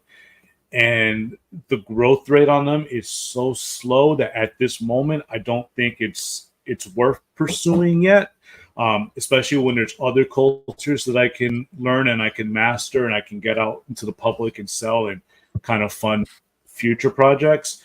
I know there's a couple guys in town that want to build like a large-scale blackworm factory, but the issue is, how do you keep them cool in this Texas climate? How do you do it outside? I know after like the world changed, like, yeah, that supply just like dropped. Because even at the zoo, we were getting huge sacks. We're getting like 5-pound bags of just pure blackworms. And then after the world changed, like it went down to nothing. So then we as a zoo had to kind of pivot and kind of figure out like, what are other foods? That's actually one thing that I heard when I went to the convention in Houston, is that a lot of the amphibian breeders, they're trying to pivot because they were so focused on like the blackworms and stuff, that now that supply has kind of dwindled, it is affecting how many animals they can breed. So they are looking at Daphne as like, can this help bridge the gap until that supply chain is fixed? And who knows? But yeah, cool. Blackworms are tough. Good luck to you if you tried it. I don't have any advice. Enough. I feel like at this point, because we've had a lot of conversations about live food, is there any cultures that you're currently used or doing that we haven't talked about yet? That might be the easiest way to continue this, keep going with this. And what are the future plans for the next lot of attempts or things you're going to try and culture? Like I said, the only animal that I didn't speak about is the rotifers. They're in a bucket behind me. But again, that's something that I just mix my salt water, add my culture in, feed them the phytoplankton, and once a week, I basically pull my airlines out. I kind of let all the rotifer shells and cysts and all the stuff that, the organics kind of sink to the bottom, and then I just pour off the top layer, and I leave about 2 inches of that nasty water, and I just kind of use that somewhere else. But yeah, the thing about rotifers is they can go from 1 to 1 million over a week. Their life cycle is about 7 days, so there is a lot of cast shells and bodies and stuff like that will build up organics, and if you don't clean them, will wipe out that entire culture. It's happened to me on a few occasions. So yeah, I just try to keep that culture as clean as possible. I keep splitting it, and then I just throw off the excess. Future projects, again, I said I have the vinegar eels. They're on top of my refrigerator. They actually been there for the last 2 months, and I forgot about them until my wife reminded me. She goes, "You going to do something with that?" And I was like, "Yes." You think about that? You can leave them for as basically as long as you like. Yeah, but I was like, they're fine. There's an apple in there. They're eating that. They're fine. Yeah, but yeah, I think vinegar eels will be one of my next projects. I know someone mentioned white worms. That's something that I will look into too. I know that I'm probably gonna have to find a starter culture to start that, and then other than that, I'm open to opinions on where to go next with the live foods. But other than live foods, again for Creekwood, it's just going to be installing more aquariums, building the marine section, having the reef section here in the center, and I have a pond that I'm planning on putting outside this building, so I can start importing koi, because koi are really popular in this area, especially in the early fall, spring, when people are stocking their ponds. So I want to be ready for the next season, so I can actually bring in imported koi and go that way. Cool. So if there's anybody, now I've lost my train of thoughts. It's gone. I think it was related to future cultures. If there's anything people feel that Nelson should be trying as far as future cultures go, let him know. I'm sure you'll take on some thoughts and some stuff with that. My question was going to be, culturing live foods seems to be a very sustainable practice as long as it's done correctly. And then purchasing from local breeders also seems quite sustainable to you as well. Is sustainability a massive part of what Creekwood Aquatics is doing? Because it just gets that vibe that it's kind of happened without it happening, if that makes sense? Sustainability is really important to me. That's why I sell all the products in these 16-ounce plastic containers. And I tell all the shopkeepers and I tell my customers, once you're done with this container, bring it back to me. Give it back to the shops. I will give the shops $1 credit per jar, because I can take that jar, clean it, sanitize it, refill it. It's ready for the next week. As opposed to just taking this jar and throwing it in the trash. Let's reuse this jar as many times as possible. Same thing with Creekwood Aquatics. Right now, because we are starting, funding's low, I am using fish bags. But one thing I learned from Absolutely Fish in New Jersey is that they will now package their fish in plastic, the pet jars, because they're safe. And they tell their customers too, buy your fish, we put them in a jar, you take them home, acclimate them, bring that jar back. And then next time you buy fish, they'll refill that jar. And then, you're on your way. So let's try to get away from the single-use plastics and kind of reuse, recycle, get them back out there. The other thing is, in Texas, we're in a drought. There's no way around it. We're in a drought. And I'm in a hobby where we use oceans, of water, like crazy amount of water. So again, what I try to do is with my outdoor ponds, when I do a water change, I collect that water, I put it in my Daphne cultures. Once the Daphne are done with it, I collect that water, strain all the Daphne from it. I use that water to now irrigate the trees and the plants and all the succulents and cactuses on my property. So that water is getting reused. So it's not going down the toilet. It's not going to the municipal system. It's not getting pushed out to the ocean. It's getting put back into its environment, because all our water gets pumped up from the aquifer. We use it up the ground. I return it to the ground. So one day, eventually, it'll make its way back to the aquifer, and we kind of keep it going that way. But aquarium hobby, I think it's very important that we do things as sustainable as possible. Even when our fish get wild collected, that we're going from reputable vendors. We're doing reputable collectors, and they're not just destroying an area, stripping it of all the fish, and then just good luck, goodbye. So like I know things like Project Paiba, I can't pronounce it. Yeah. But yeah, that's a way where the people of that area can like harvest these fish from their local rivers. They can sell them to the pet trade. That money goes back, helps support their village. So they have a vested interest in keeping those fish there and keeping it healthy. I was at a conference where they talked about the importance of that project, but when it first started, there wasn't really like there was like no set plan. So sometimes they would harvest the fish and they would put them in buckets, and then they would just kind of sit on the dock for a couple days until like the transshippers came and picked them up. They were feeding them like rice and stuff. And eventually one of the biologists that were in the area was like, hey, we can do this better. So they showed them, like, you know, once the fish are collected, this is the proper husbandry. This is how we should be keeping them. We should be feeding them better quality foods. And then by the time the transshippers get there, they have a better product, and then it goes to the markets, and then it comes to us, and then we enjoy them and we sell them to our customers. But again, I think, again, making sure that the people that you're dealing with, that they're ethical and that they're taking care of this environment. Because again, like these pupfish, once they're gone, they're gone. So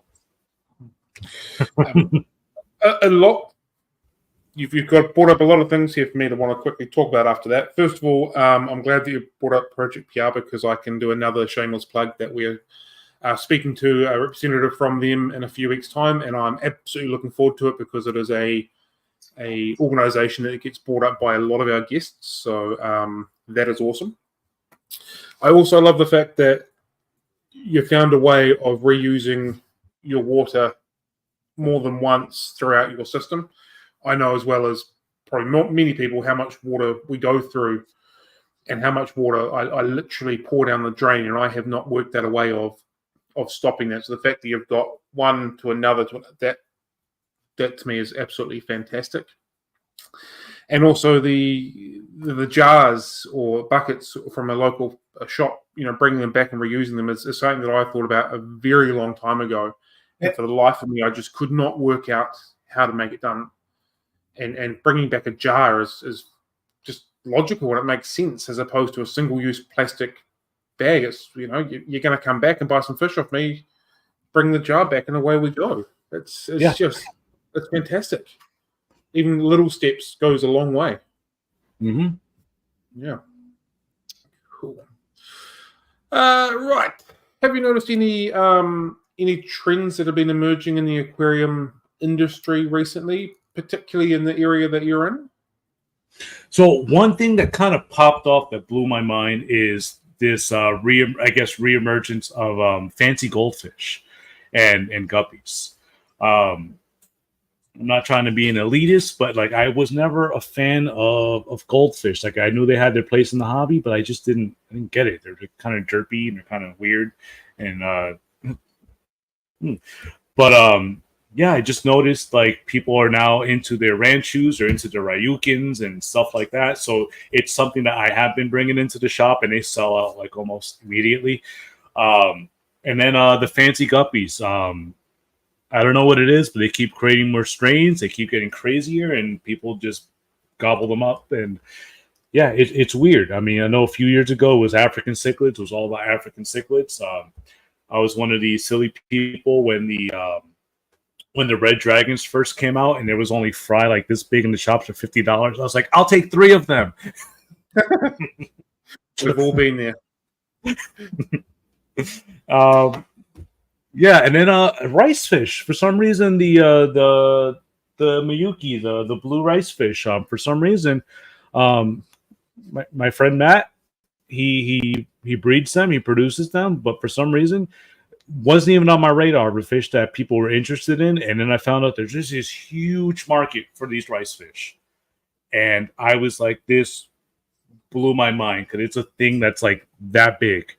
But they're really easy to reproduce. Keep them in big groups. They're beautiful. They're actually fantastic, and actually are starting to become one of my favorite fish. There's a lot of movement in there.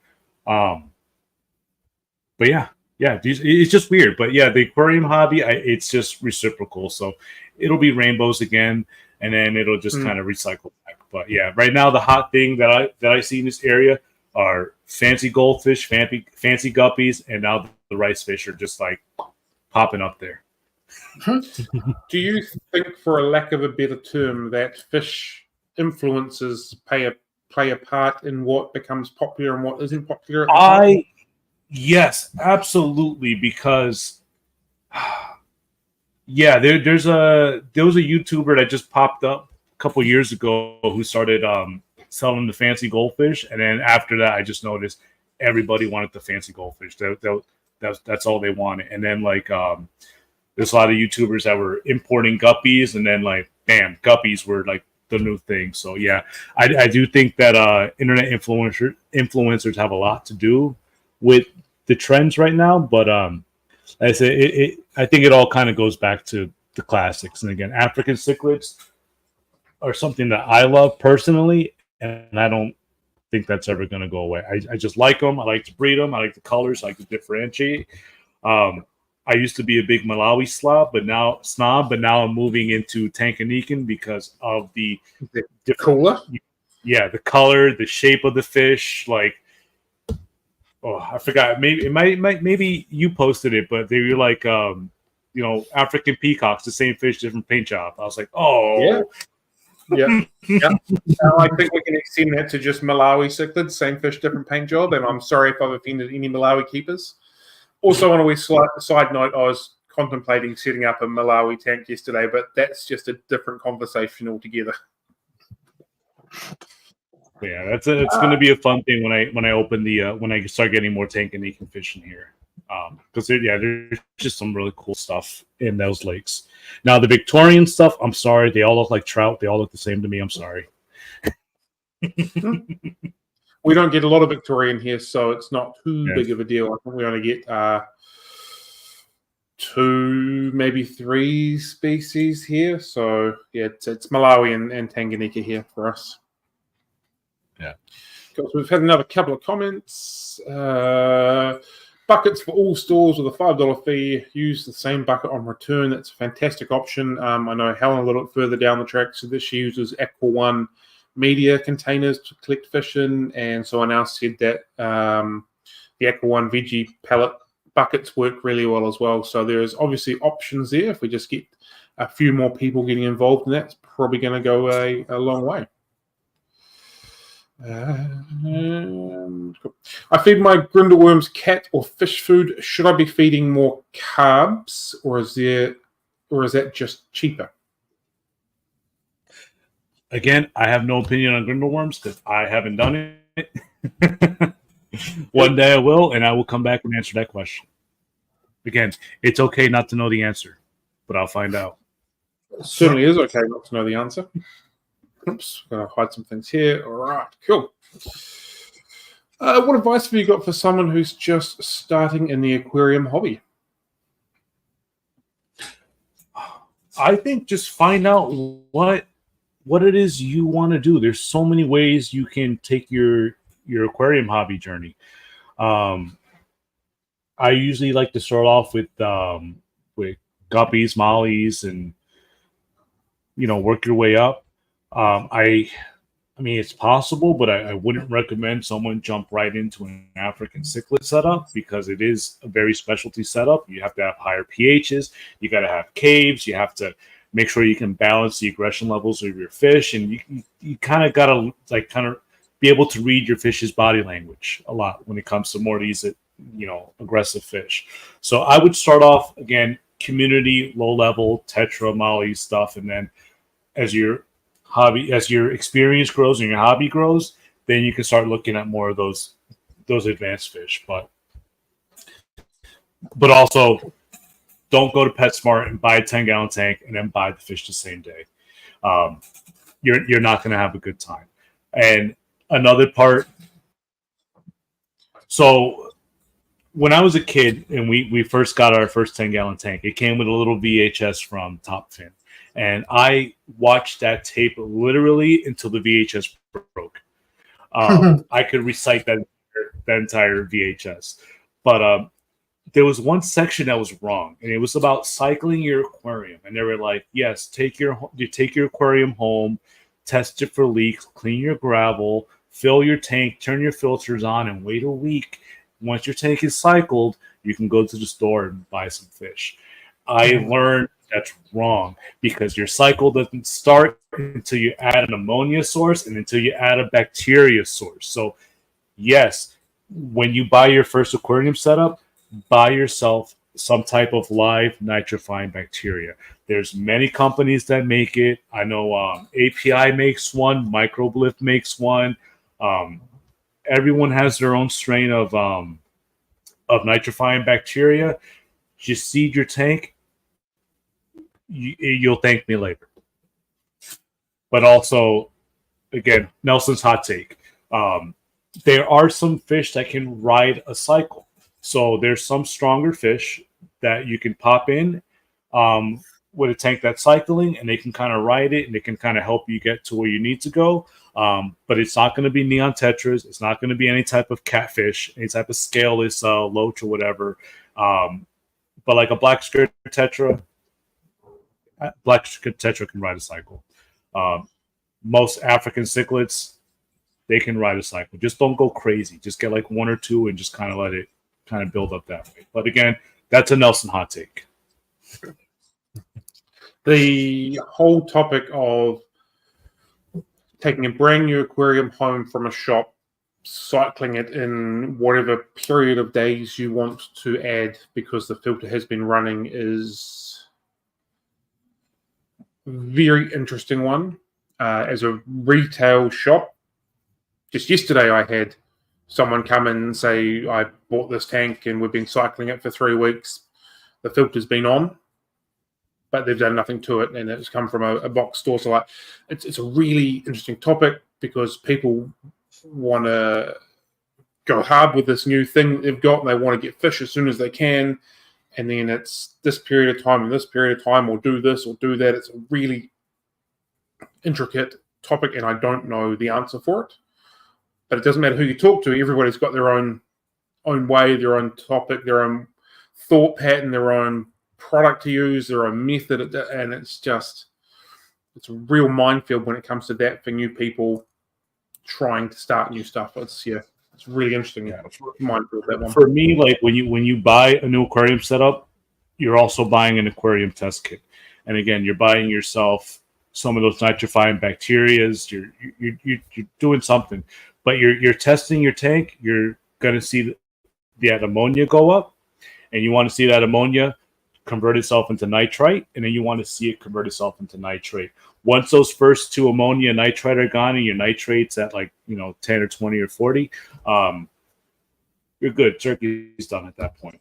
But that, I think that's my biggest thing. I mean, there are some more technical techniques that came up recently. Like I know Fritz Aquatic now makes an ammonium chloride, which is NH4. It's a safer form of ammonia that you can add a small amount to your aquarium.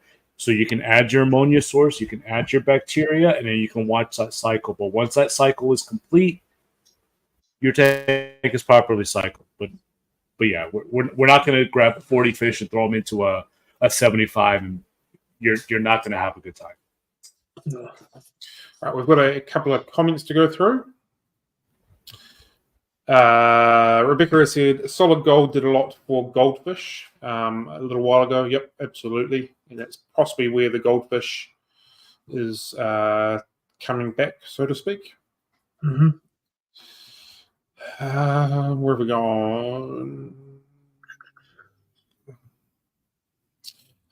Fishery with domestic breeding of rift cichlids coming up on 40 years, done on the common species, okay to neutral to medium hard pH type water. I'm a little bit lost in the wordage there. I think we're asking. I think are some of the common species okay in neutral to medium hard water? Cool. Yeah. What are your thoughts on that, Nelson? So African cichlids, you want your water to be alkaline, you want it to be hard. So I think 7.5 is on the low range. I prefer my African cichlids to be anywhere from 7.8 to around an 8. I know some of the Victorian species can go a little bit higher, but I think that's the goal you want to hit here in Texas. I mean, our aquifers, all line comes out hard automatically.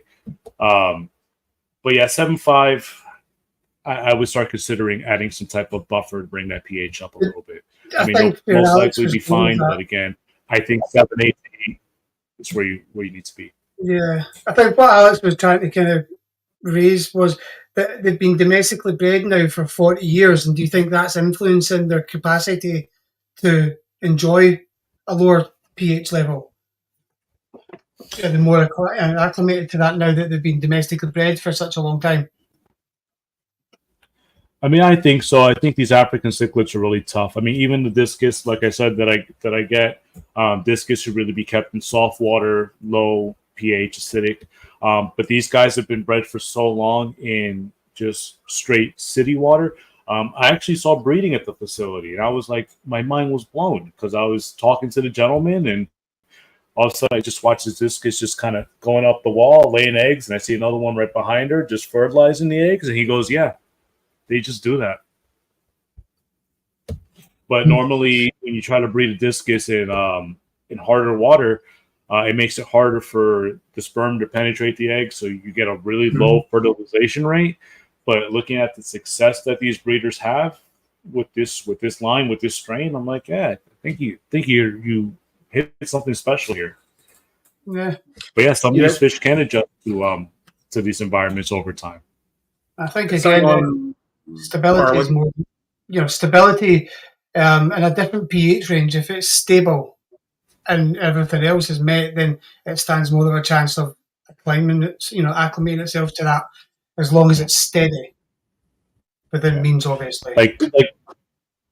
So the thing also with the pH and water quality and all that stuff, like you do have to hit certain numbers so that fish kind of hit homeostasis, so that biologically they're kind of functioning.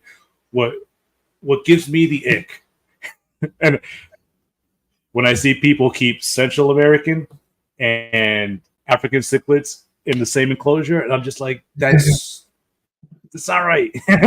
Or when I see like a South American and an African together, I'm just like, I don't know how you're doing this, but if it works for you, it works. But for me, it's like, it's the ick. But again, to each their own. What I'm currently experiencing is there's definitely some fish that will take a pH that are different to what they want to be. They'll be fine, they'll potentially spawn. But there's definitely some that if you're not giving them what they want, they'll live fine and they'll look fine, they'll do everything fine, but come to spawning, you'll have the issues like you're saying, too high a pH covers over the eggs too quickly, they get too hard to get fertilized. That is something I'm definitely experiencing with breeding tetras, for example. If the pH is too high and there's the hardness is too much, then it's just a struggle to do that. So there's still a massive part of that is crossing over and bordering between doable, not doable, if that kind of makes sense. I think the important thing is research your fish before you buy them and make sure that you're putting them into the proper environment. And that's the best advice I can give. Like, don't put African cichlids in with neon tetras. They're not going to be happy. Okay, cool.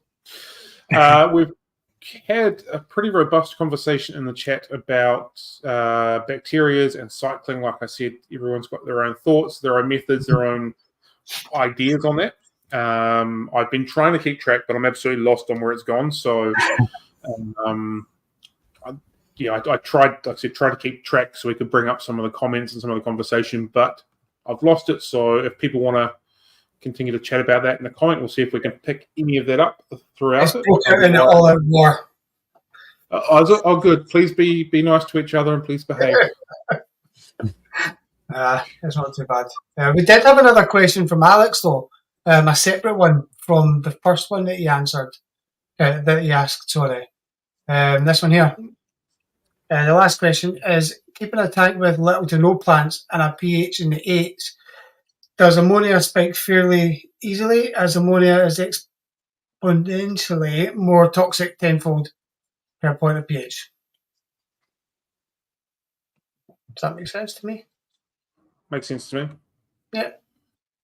I haven't cycled anything or played with anything super duper high as far as having ammonia and pHs of that high. Although I'm a little worried at the moment because I'm running a tank at the moment that's got no filter because the filter shat itself on me. So I'll be doing some ammonia tests on that soon, and we'll see how we go with that. Nelson, have you got anything to contribute to that one? The only thing is, the higher your pH, the more toxic the ammonia gets. But yeah, in a cycled aquarium, you shouldn't be seeing anything higher than 0.25 ammonia. Like if you start to go higher than that, you start to get to like 1 ppm, like you got a problem, and you should start trying to correct it, do your water changes, add your bacteria and stuff like that. Yeah. The other thing is when I used to do service clients, sometimes we'd test their nitrates, and their nitrates would be like, the thing would just go off the charts red, and it's because they haven't done water changes in so long, and they don't realize that that stuff is just building and building and building in their aquariums. And then when you do a big water change, you create a big shock, and then fish start to die off. But yeah, high ammonia, high pH. I think they're a bad combination. Cool.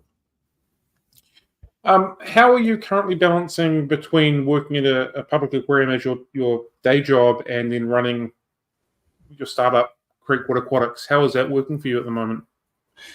It is tough, and there's also a third part of that. I have to be Nelson Marcucci, the husband. So, yeah. So I pretty much consider it clocking into each one of my jobs. So from 7 to 4, I'm at the zoo, and then from 5:30 on to 7 o'clock, I'm Creekwood Aquatics. But also during my breaks, I'm the husband, so I go and I make dinner for my wife real quick, and then from 7 on to till we go to bed, I'm a husband. I'm a family man. So it's hard because in the beginning there wasn't a balance. So like each one of those was trying to take over the priority, and things start to suffer. Either your work starts to suffer, your business starts to suffer, or your home life starts to suffer. So it's for me, I had to find that healthy balance between work, business, and home life. And on the weekends, when I'm not, that's why the shop is only open on Sundays and Mondays from 1 to 7 o'clock. Because when the shop's not open, that's when I'm spending time with my family, spending time with my wife, and we're doing stuff around the house, and then we do business. I'm kind of hoping that as the business grows and I start to make more money, I can hire people, and then I could have them kind of step in and kind of take over some of the day-to-day, and I could, still oversee, but kind of start pulling back a little bit so I can focus more on the home life. Mm-hmm. Cool. Stuff. What are you doing? What are you doing to engage your audience and keeping them involved in what you're doing? I know you're on several different platforms on social media. What's your kind of point of difference for people to be involved with you? So I try to do a weekly update. I call it my fish room update. I try to do that once a week and kind of just show everybody what's new in the shop, what's going on, what are my plans for the future. I try to do a bunch of social media posts. So I try to let people know, like, hey, again, these are some of the animals that I'm carrying. These are some of the products that I have. If you have any questions, please reach out. And then a lot of the shorter TikTok videos, just because I feel like on TikTok, it's easier to engage with your audience. So I think like once they see a video that they like, they can click on your profile. They can see the rest of your stuff. They can just click, like, subscribe, and then kind of I feel like on TikTok, it's a more interactive experience. But also, I do have my Google Voice line. I have my email open. I have my chat bot on my website. So I tell people, like, you can send me a message on the website. I will try to answer it as soon as possible, at least in 2 hours. Like, sometimes I'll see the message and I put it in my head and I say, okay, I got to get back to that. I put it down. I do some stuff and then I come back to it. But I never want to leave anyone hanging. I don't want to leave anyone feel like I'm not valuing their time or their question. But yeah, it is tough. But yeah, I'm trying to engage with people as much as I can. Even when I go to events or shows, I'm out there in front of my table and I'm just talking and just engaging as many people as I can. Because that's what we need to do. Cool. And it's fun. It is fun. I totally understand just going back to a little bit, having multiple hats on, how that works and the pull between the few. Keeping aquariums can be a pretty hectic job. And Alex has brought up an option of perhaps a collective where each breeder works for a day could help you out and sell more. It would be cool, but I don't think the federal government would be happy if I had unpaid labor walking around Creekwood Aquatics.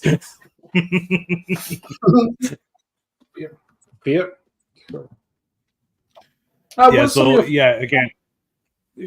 Again, not to get over my head, but yeah, I know at this point I can manage the business by myself. But again, as it grows and as it expands, it is going to require help. But hopefully, at that point, it'll be financially stable enough so I can actually bring in and pay someone fair wages to do the job. What are some of your favorite species to work with at the moment?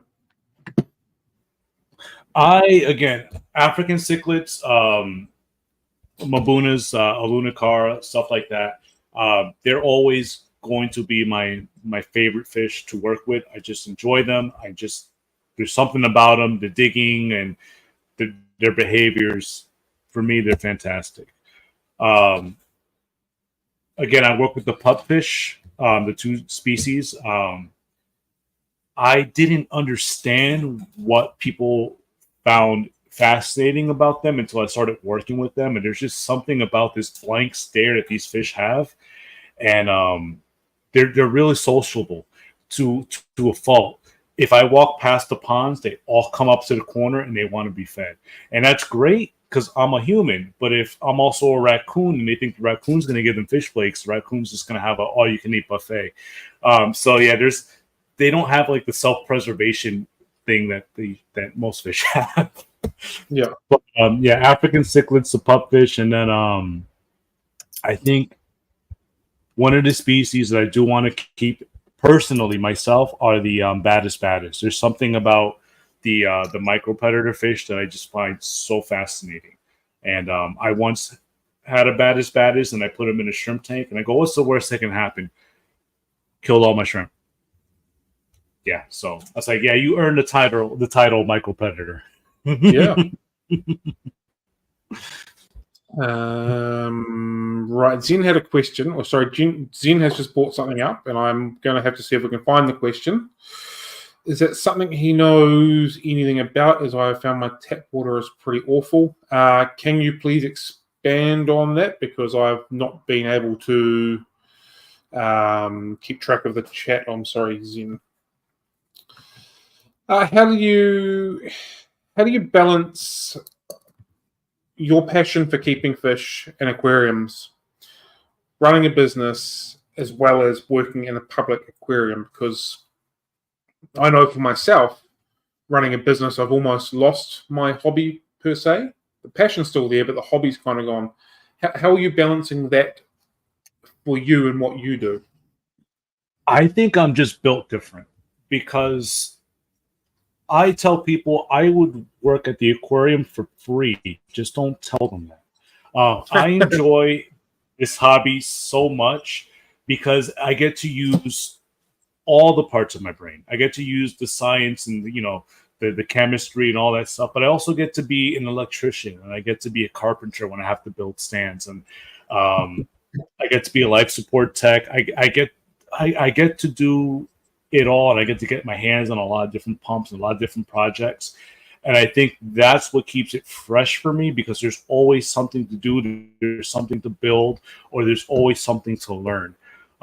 I tell my guys when they first start working for me, it's like, you're not going to know everything. You think you might know everything. I don't know everything. I've been in this hobby for over 20 years. In the beginning, when I would get home from work, I would go to websites like it was East Coast Cichlid forums. I would go to YouTube. I used to watch a lot of bulk reef supplies. My favorite series was the 52 weeks of reef keeping, because they always had a new process or a new piece of technology or this or that. And I was like, just always learn. There's always something else. I don't consider myself to be the best aquarist in the world. I consider myself to be a good aquarist, but I can always be better. So I think the passion for always wanting to learn something new, wanting to build something new, want to create something like this business, I think that's the drive that keeps me going. And the fact that, again, when people come here, I get to talk to them, I get to educate them. I do want to run workshops, probably not now in the summertime, because I think everyone will just like disintegrate in this Texas heat. But I think once it starts to get cooler, I'll set up a couple tables, and we'll do a workshop, and I'll show people how to perform husbandry, how to do water changes, how to pick flakes for your fish, so you're not just feeding them cornstarch like back in the day. But there's just so much. And there have been times in this hobby where I thought I was going to drop out. Back in New Jersey, we got hit by a really nasty hurricane. My house, the foundation collapsed. Not only did I lose every belonging I've ever owned, but I lost all my aquariums. And I thought I was done. And I just, for some reason, one day I just had a spark. I wanted to set up an aquarium, and I set it back up. About 5 years ago, I had a 150-gallon tank full of discus. I have pictures on my Facebook of this old tank, but there was thousands of dollars worth of discus in there. And one night I came home from work, and there was water all over my kitchen floor, and I looked at my tank, and all my fish were on the gravel. The seam busted at the bottom. I lost all those fish. So packing all that up, putting it in bags, taking it outside, I had tears coming from my eyes, and I was like, never again. But I lied, because I'm back at it again. It's just something, there's just a spark. There's just this thing inside me that will never let this truly go away. Like, yeah, life is like a roller coaster. You have ups, you have downs. But I try to keep that middle. I try to maintain the same focus, the same drive with everything that I do. I feel your pain. I've not long experienced a tank split, coming in with just a substrate littered fish. I think many aquarists have been there. Disasters are just part and parcel of it. As much as you want to avoid them, they happen, and it's a note of your resolve if you can get back up and go, well, I still love keeping fish. I still love aquariums. We'll just deal with this over the next few days and then get up and go again, so to speak. Yeah. So here's another thing too. That same hurricane that knocked down my house, that destroyed all my aquariums, it also affected the small aquarium that I was working at.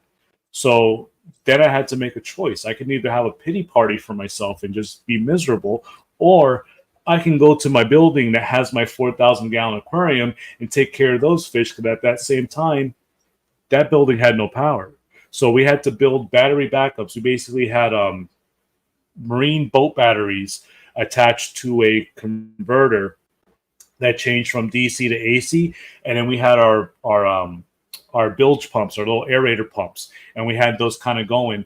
And every day we didn't have power for 4 days, so every day I would grab one of those marine batteries. I would drive it to my parents' house where we had the generator that was kind of running the sump pumps. I was pulling the water from the basement, and I would hook up the boat battery. I would charge it, and then I would drive back to the restaurant, hook up that battery, get ready to swap out the other one. And we would keep an eye on the fish.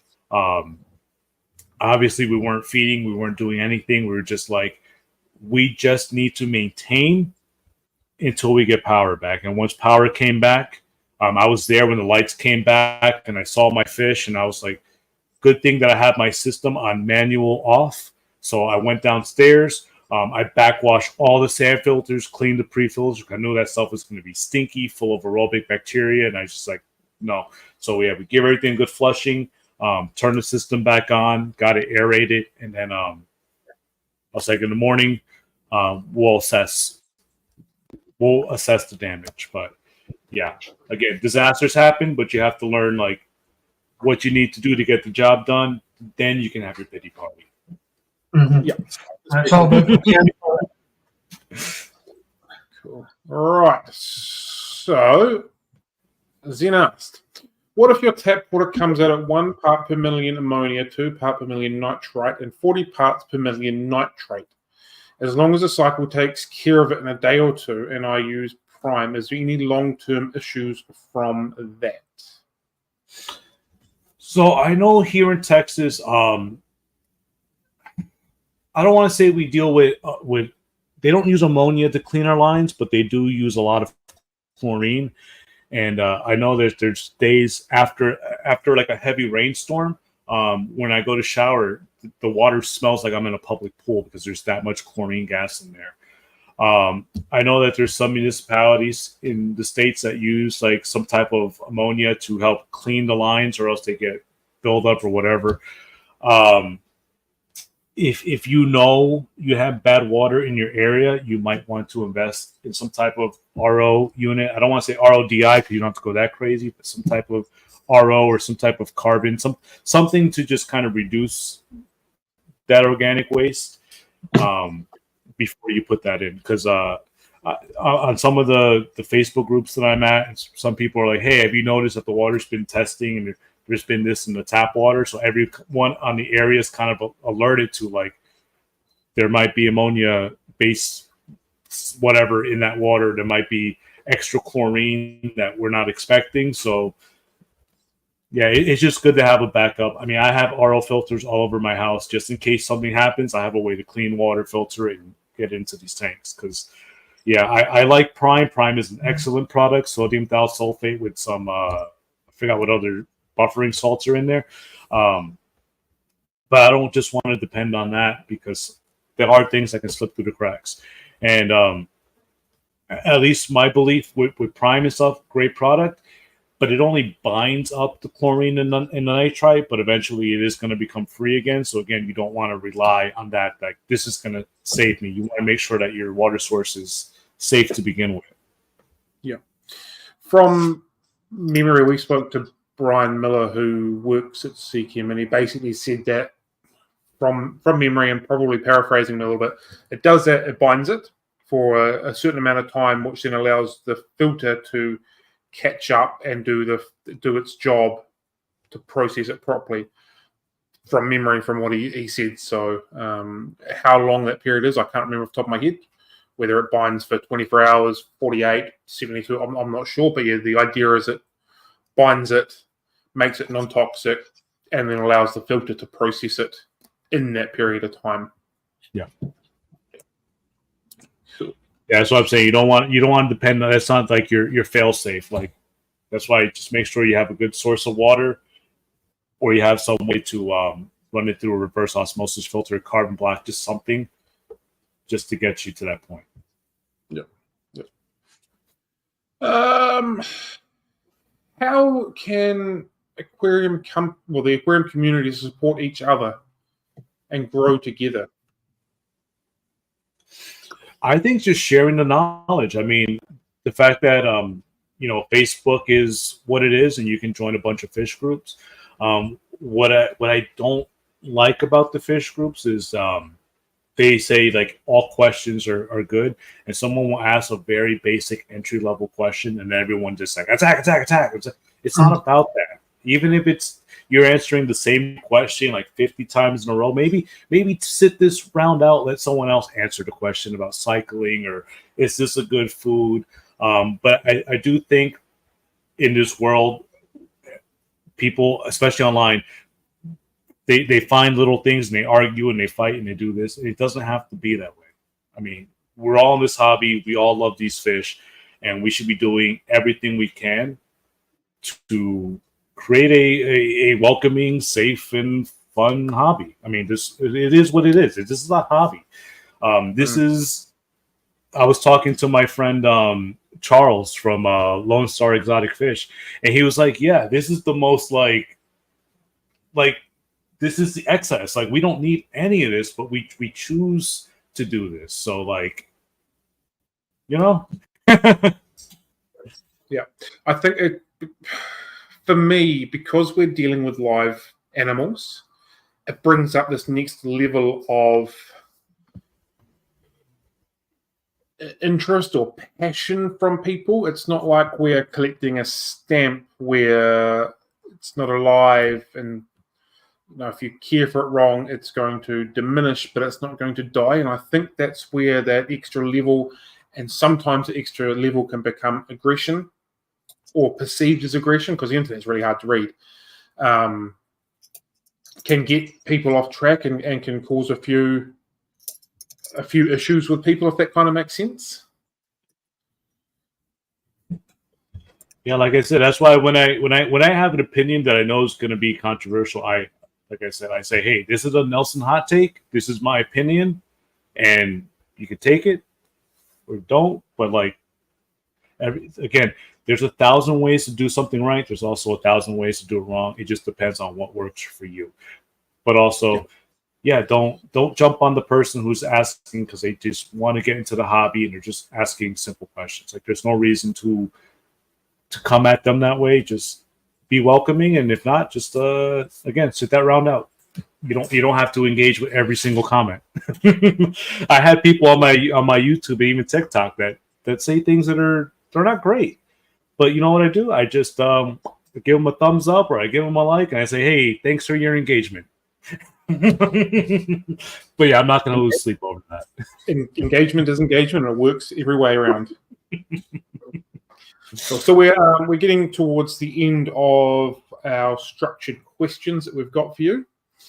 I'm just double checking the last little section here, as I think we might have jumped up and down a little bit and possibly already asked these, and that would be correct.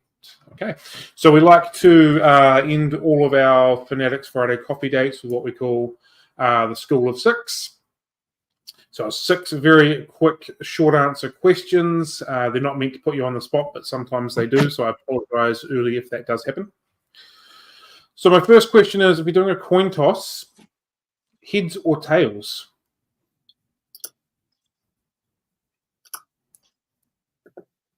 Pick heads or tails? Heads. Heads. Cool. Are you a tea or a coffee drinker? Coffee. Love coffee. Cool.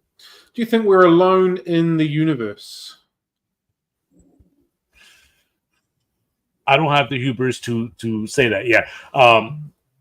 I think that, we got lucky enough with the right combination of blah, blah, blah, Neil deGrasse Tyson and all that stuff. But to say that there isn't something else, another spectacular 1 in a trillion chance of like some type of amoeba growing on some asteroid somewhere, who knows? But yeah, I don't think we're alone. I like that. I like that rationale and how you worked through that.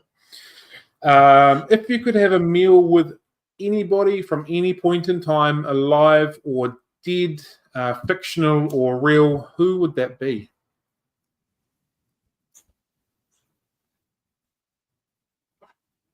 Maybe Bill Nye, because I remember watching him PBS.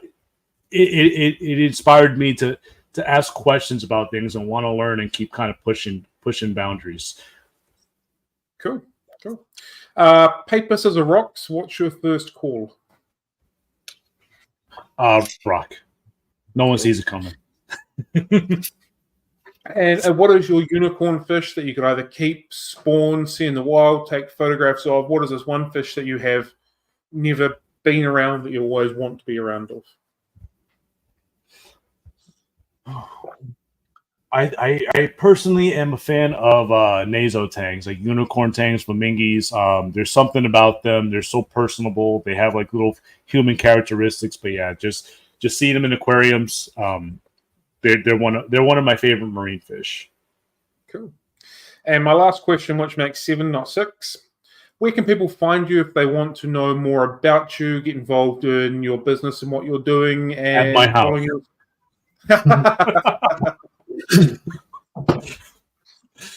No, you can follow us at Creekwood Aquatics, creekwoodaquatics.com. We got our Facebook, Instagram, YouTube, TikTok, all under the same name, Creekwood Aquatics. We have our Google Voice line. We have our email chat bot. Smoke signal, I will find you. Don't worry about it. Cool. Thank you very much for your time. I really appreciate it. It's been fantastic. There has been some incredible information and knowledge shared about live food and culturing live food. So if you weren't with us earlier in this live stream, it's definitely worth catching up on, because you were very open with your methods and how you do stuff, and it was absolutely fantastic. So I really appreciate that, and I'm sure that the people in the chat that have been watching will appreciate that as well. So thank you very much. No problem. Thank you so much for having me. No, thank you, everybody. Yeah, thank you, everybody that has been with us today. It's been fantastic. It's good to see everyone coming in and having a good chat and enjoying aquariums for what they are, which is just a lovely hobby. So, yeah. Have a good one, team. Happy fish keeping, and catch you all later. Bye for now. Thank you very much.